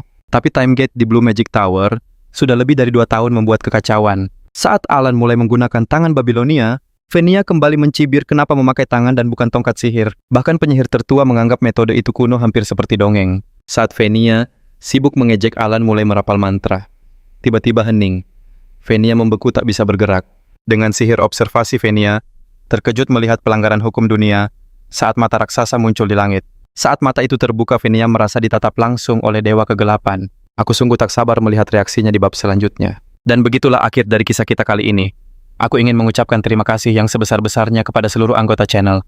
Terima kasih untuk semua dukungan yang kalian berikan. Itu semua sangat berarti.